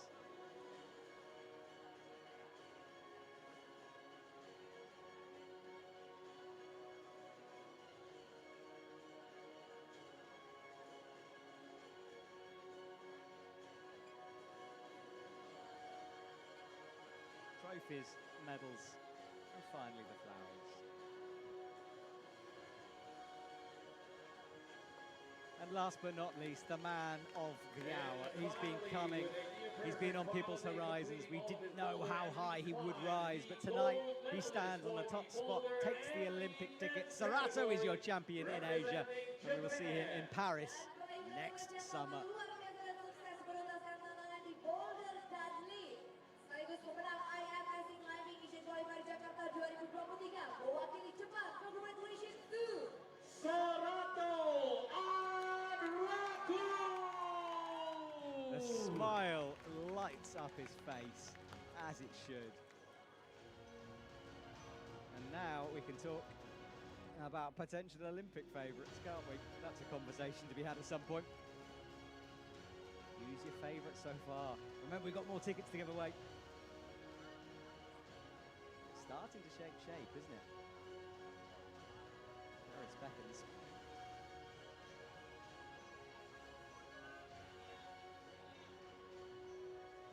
Well, we'll drop into silence now as we listen to the national anthem of We Japan. now ask that if you are able to please rise for the national anthem of Japan. Bapak Ibu hadirin sekalian, kami mohon berdiri untuk kumandang lagu kebangsaan Jepang.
Ladies and gentlemen, thank you. You may be seated. Bapak Ibu hadirin sekalian, kami persilakan untuk kembali.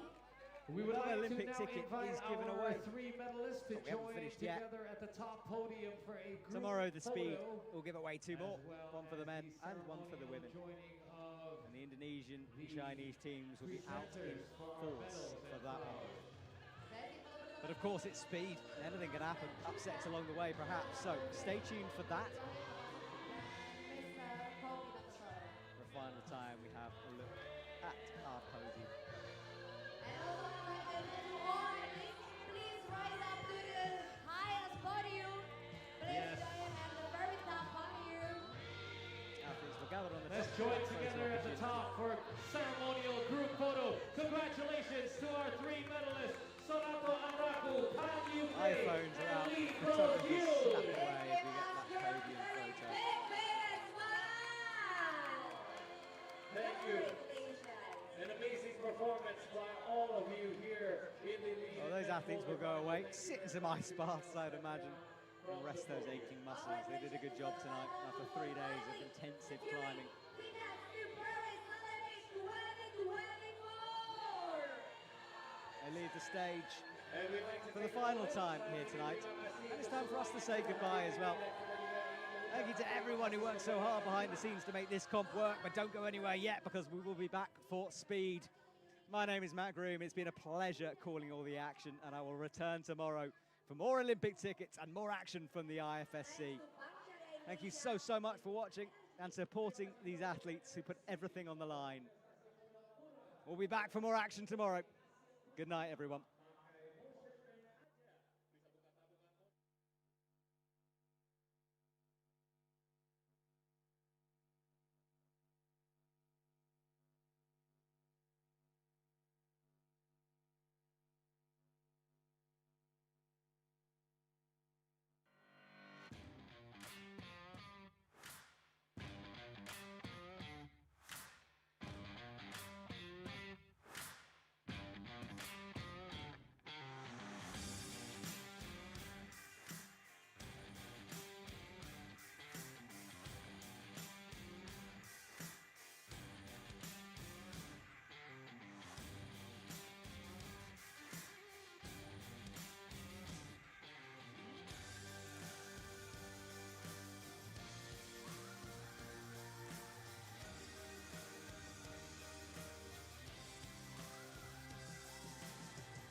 お疲れ様です。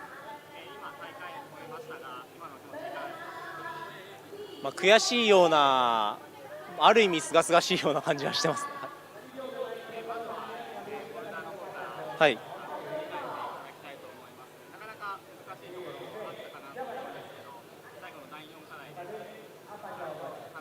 はい。はい。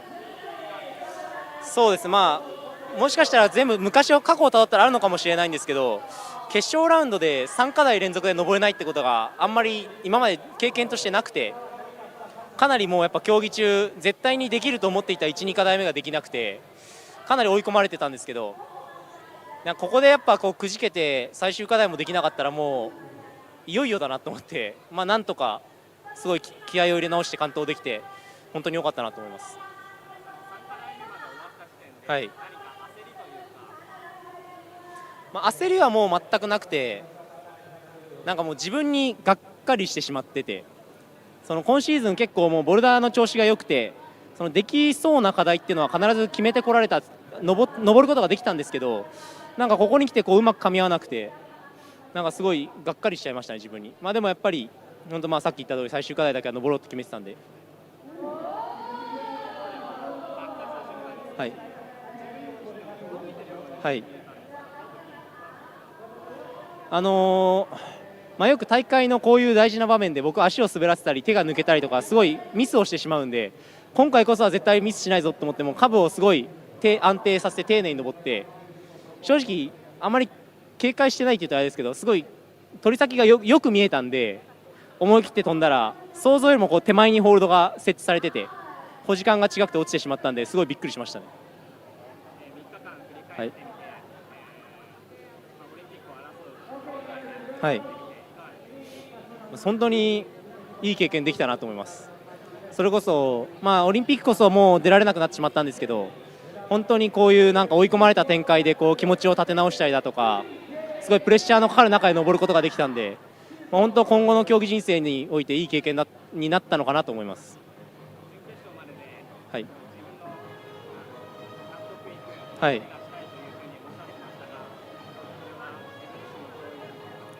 正直納得いく登りは全然できなかったんですけど、なんとか最後まで戦い抜いたんで、ちょっとそこはちょっと良かったなと思います。諦めそうになったんで正直。はい。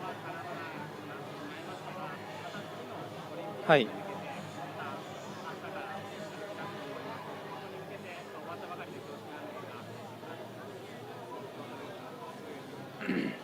そうですね、やっぱパリオリンピックは本当に、一緒に戦う側として言うのもあれなんですけど、空とはもう出るべき存在だし、必ず出なきゃおかしいと僕は思ってしまうんです。枠が2枠しかないんで、だからもうそこはもう、戦う前から負けてたではないですけど、出るべきだなと思ってたんで、正直オリンピックの道がなくなったって言ってもあんまりそこに対するショックはあんまりなくて、いつも通り来年もワールドカップからしっかり頑張って競技は頑張って続けていきたいなと思います。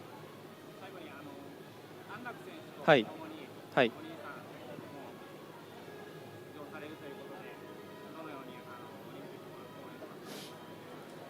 どうだろうな、正直空とが勝つ可能性がすごく高いと思いますね、このまま成長していったら。でもやっぱり長く競技を続けてきた身としては、やっぱヤコブとかトモ君とかアダムとか、アダムはまだ決まってないんですけど、そういうベテラン勢の意地を見せてほしいなと思ってて、やっぱプレッシャーがかかったり緊張感がやっぱレベルが違うと思うので、そういう舞台でやっぱそういうベテランの熱い登りが見たいなっていう気持ちもあります。ありがとうございました。大丈夫ですか？いい。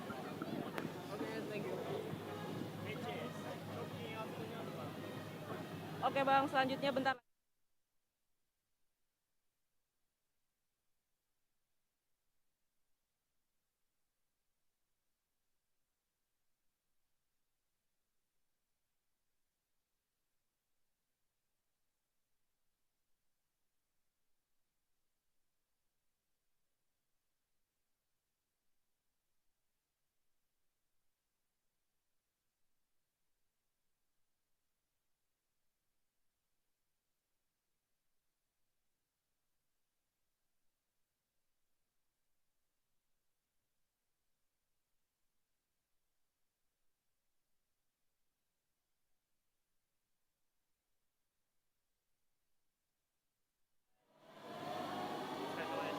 りがとうございます。今大会終えましたけどいかがですか？でも最後空とのパフォーマンス見てやっぱさすがだなっていうのが正直なのと、やっぱ実力的にも、正直足りてなかったところはあったと思うんで、しっかり受け入れて、次の目標をまず探すところから始めようかなと思ってます。最初のボルダーのはい担当して滑り出しいいように見えたんですけど、はい試合振り返ってみていかがですか？予選準決勝と比べても、本当は決勝